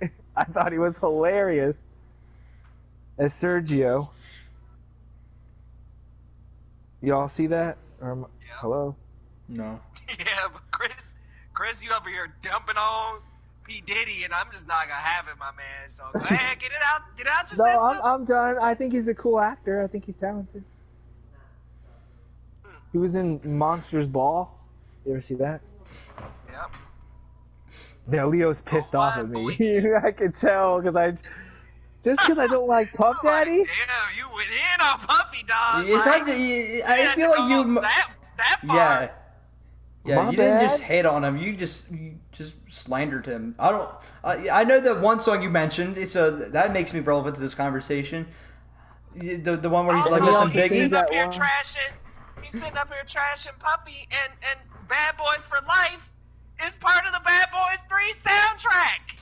It sure is, but also on there with Nelly and the Tail Feather guy. What's his name? No, Black Rob, dog. He ain't on that track with Nelly. He's on that track with Nelly. Nah, Isn't bro. No. Shake Your Tail Feather is Nelly, right? That song from the Bad Boys 3 soundtrack? Oh man, we not gonna have Bad this Boys. conversation, dog. No, Bad Boys 2. I'm sorry, I'm thinking of the. I'm confused, Leo. I don't know what you're fucking talking about. The Bad Boys 2 soundtrack or the Bad Boys 3? Because I don't know the Bad Boys 3 soundtrack. See, Bad Boys 3, bro. Bad Boys for Life. That's the song that it references. You're upsetting Chris. The P. Diddy track. You're confusing him with rap music and like Sorting Hats and stuff like that. You're confusing him. He's very sensitive. Oh. Chris, he's very sensitive. He like you're confusing him with the rap music and artists and what defines as an artist and Sorting Hats. Your logic, Leo. Quit confusing me with your logic and correctness. Fuck with my brain. I'm just saying. All I'm saying is, you dumping on P. Diddy, man, and P. Diddy, man. I didn't know that you were so P. Diddy. What was that echo? I honestly thought you were more of a Dre man. Oh, I'm definitely more of a Because Dre I guy. love Dr. Dre. Oh, I'm not saying I'm Diddy. I'm West Coast rap, dude. I'm West Coast rap. I'm West Coast. Fuck All the right, East Chris, Coast. Look, bro, I'm not saying The West Coast is the best coast. I like music too. I'm Diddy over Dre, bro. That's not what I'm saying. I'm just saying. I'm saying pick one. You was ripping him up, man. I'm like, I'm yo, sorry. P. Diddy a legend, dog. Is he? Oh my God, dude. Yes. Come on, Is he though? bro. Come on. That's what Mary records. J. Blige, all of Biggie. I like shit, Mary J. That she all can of belt. Faith Evans shit. Come on, man. Dan Diddy Kane. I like music too. You want to talk about Dan Diddy Kane? KRS-One, Busta Rhymes. Bro, you mean to tell me Diddy ain't a legend? Diddy's a legend, bro. He produced some of the biggest hits in the 90s, dude. You can't say Diddy ain't. It's Diddy versus Dre. You know what I mean? Those are two legends, bro. Like, look, I'm a Dre over Diddy. Don't get me wrong. I'm definitely Dre over Diddy, but you can't discredit Diddy, man. You can't be saying he's not a legend, bro. Come on now. In terms of producing, I'm not talking rapping. I'm talking producing. All right, I'll give you the producer credit because you did find Biggie, and I love Biggie. Oh, I just named off many others. Faith Evans. He did some Mariah Carey stuff. Yeah, but I think he's best known for Biggie, right? I would think. Maybe Mary J. Blige. What about Brian Faith? Did he McKnight, find? Mary J. Boys to Men. He did a few tracks. Somebody's dog is acting up. That was my brother. Oh. Shit, Leo. My bad. That's not my dog. That's my brother.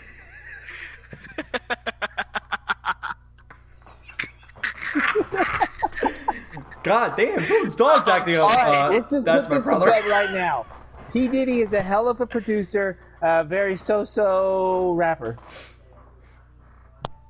Okay, fair. I can agree with you. I can agree. But I still pick Dre over Diddy. Yep, I agree with that too. I will say that Diddy is fly, though. That boy can wear a fit, let me tell you. He's got style. You was just shitting on him, man. Well, I can find a positive in I can't find a positive to try to get on your level. But you was taking a dump. I still, I remember like growing music up and too. watching him with Will Smith and shit. And I'm just like, who the fuck is this guy in the background just going, yeah, music too. Gump. I gotta ask you something. Yeah. I gotta ask you something, Gump. Yeah, Yes. Gump. Yes.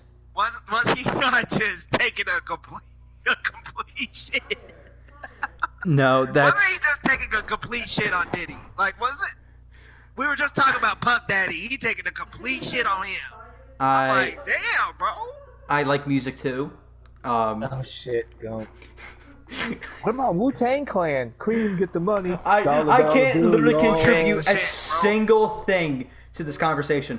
I am, like, I do not follow music at all. I just listen to what's on the radio. I like alternative rock. I like that. I like that. I listen to my rock. Yeah, that's cool. And rap? No, not really. Music. I don't know artists. I know 2 bands off the top of my head.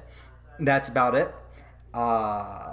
21 Pilots, Imagine Dragons. That's all I know off the top of my head.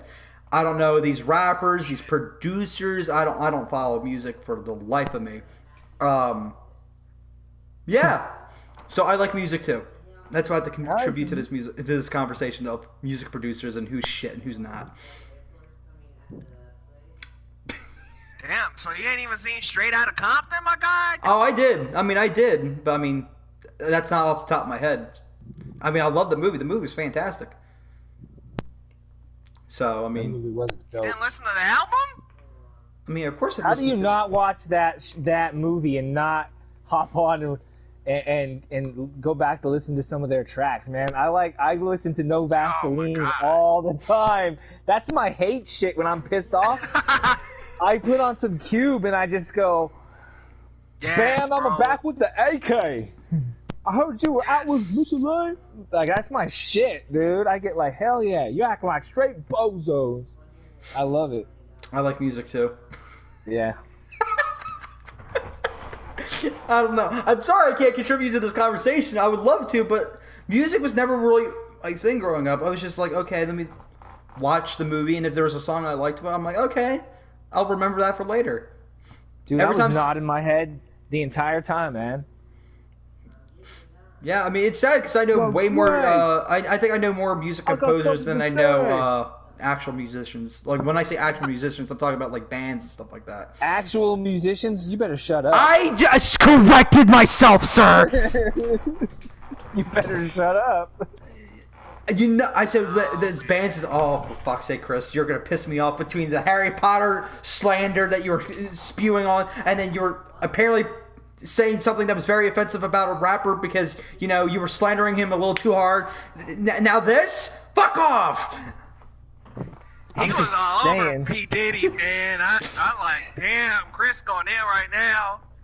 He Diddy the shit, dude, in terms of producing, and Chris over here tearing him up. Oh my god. Yeah, it's like he shot his fucking dog, dude. Like, dude. Sorry. I'm sorry. I don't know who this P. Diddy is, but I know you upset him. All I gotta say is he did that Godzilla track for the movie Godzilla in 1998. What? Oh, it was. You're right. I remember that now. But that movie was total ass. That movie sucks. Oh yeah, that movie's bad. The whole concept was, okay, we're gonna make this more realistic with like an actual, like, Godzilla was in the real world. What a terrible idea! What a terrible idea! He's a fucking lizard that shoots atomic breath. Let's make it more realistic so he doesn't have atomic breath and he does. He does the fireball one time. Oh, it was a fireball though. It wasn't the atomic breath though. That didn't even look like Godzilla. That was a fucking different I don't know. monster. That was not Godzilla. That looked like the freaking Geico lizard thing got shot on roids, bro. Like when the Geico lizard gets bullied in high school, so he needs to hit the gym before and after. That's what that was. That movie was so hyped though. This shit was everywhere. Yep. Like, you couldn't go to a fast food restaurant without getting a fucking Godzilla cup or some shit. Like what month was huge? What month did that movie come out? You guys know? It was a summer blockbuster. It was a summer blockbuster. So was it like a May summer blockbuster, or was it like May actually or June? I think it was May or June. Here's a fun fact to you guys. I'm almost the same age as Godzilla. I was born in May 24th, 1998. Damn. Man, Godzilla came out in 99. No, 98. Came out in 98. So, damn. How to make you guys feel old? That's what I gotta do. I was born around the same time. I was only 5, so. Chris was like already 34 when it came out. So Fuck off. I was 14. Eat a dick. Plus 20. Damn, bro. Every time he tells me these awesome, fantastic stories, I'm like, dude, there's no way you're 30. You're like 50. I'm not 30. I'm 37. Oh my god. How is that gonna prove your point anymore? It does. It gives me a couple more years to make my shit valid. Apparently to you. Yeah, I'm like. I mean, a 14-year-old would be able to recount that because I was 5 and I recount that time of getting all Godzilla shit in the Happy Meal and shit. Yeah, I was hyped. I had the cups and I watched the trailers and they had the Yo Quiero Taco Bell dog, the little chihuahua out there like running around doing commercials. I'm not kidding. You guys don't know you don't remember that? I was just born. What do you mean I don't remember that? Fresh out of the womb, I'm fucking. Yo Quiero Taco Bell was dope. Right. Fresh out of the womb, eating some Taco Bell, racist, bro. It was right. Okay, Gump. It was a Chihuahua, and he would go on like a little adventure. And at the end of every single Taco Bell commercial, you always waiting for him to say one word. Yo quiero Taco Bell means I want Taco Bell, and you were just waiting for this damn Chihuahua to just look into the camera and go Yo quiero Taco Bell. Like. It was a fucking phenomenon, man, and he was doing it for Godzilla in the background and shit. Until now. The Godzilla's attacking New York, and he's running around and shit, and he goes, "This summer, you must come see the movie of the year." And it's like, Yo quiero Taco Bell. And it was a fucking Godzilla's footprint and shit, boom. And then it rolls the credits, exclusively at Taco Bell. Collect all 7 drink cups. Dude, I had a few of those cups. So do I. I have all the Batman Forever ones too. Oh my god. That's when you knew a movie was gonna be dope. That's when you knew. Yeah, you knew. If it was the fucking Taco Bell commercial, that motherfucker was about to be hype, bro.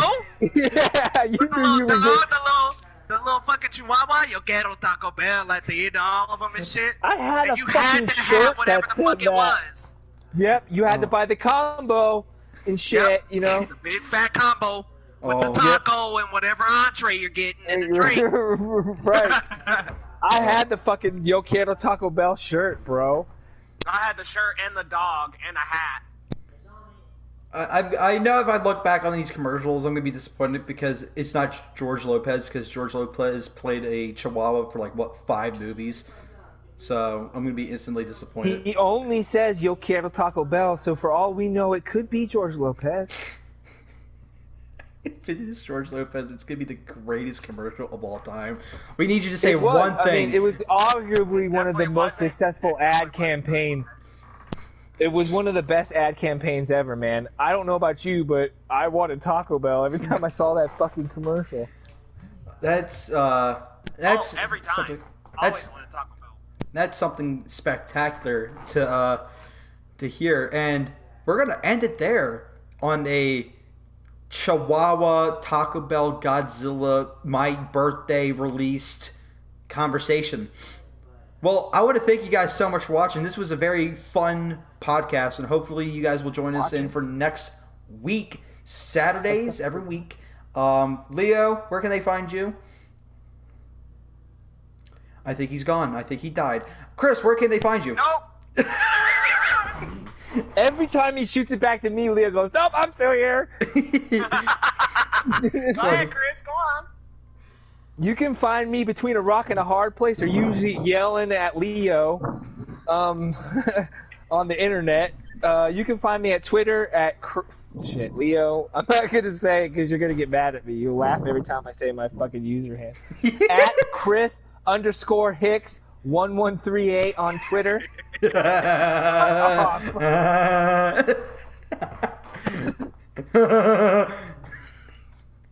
If you care to follow me, I tweet funny shit. He does sometimes. We laugh. We give him pity laughs. No, he's funny as hell. No, he's funny. He's actually funny. No, give him a follow. This motherfucker funny, man. It's really sad, but yeah, follow him. I can hear you. What?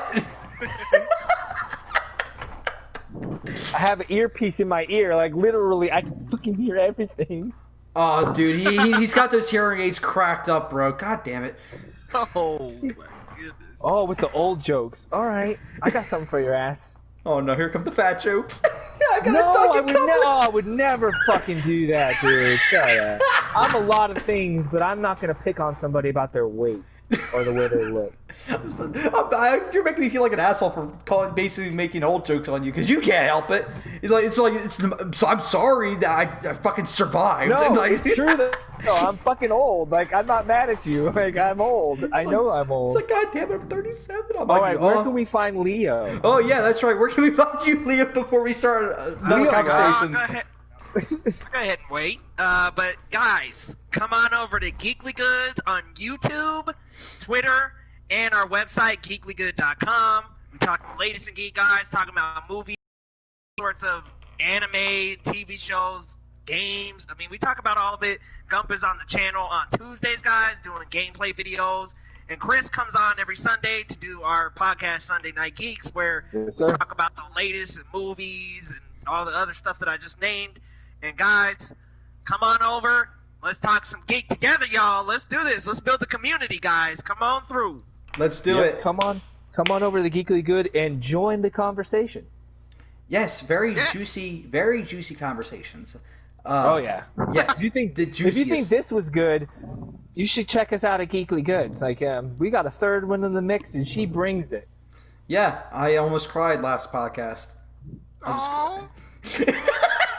You guys were yelling. I'm like huddling in the corner. There was that one guy who kept saying, "Yeah, oh my God, Leo, you remember his comments? It was like every other one was like, oh God, it's getting heated up in here. Like, oh shit." It's just like, that's what happens when me and Amanda disagree. Oh my God, it was just so heated, but it was all in good love, guys. So make sure you subscribe to Geekly Goods. Great content. And again, I'm there every Tuesday, so. Go subscribe, and you guys subscribe here, and go follow me on my Patreon, patreon.com/Gumps videos. Again, I'm going to be doing exclusive reviews for $1 or more. So, and plus there's a lot more tiers. If you guys want to support more, go. Every dollar counts. Help. Anyways, guys, thank you guys so much for watching. Please like, subscribe, all that crap. Later and goodbye.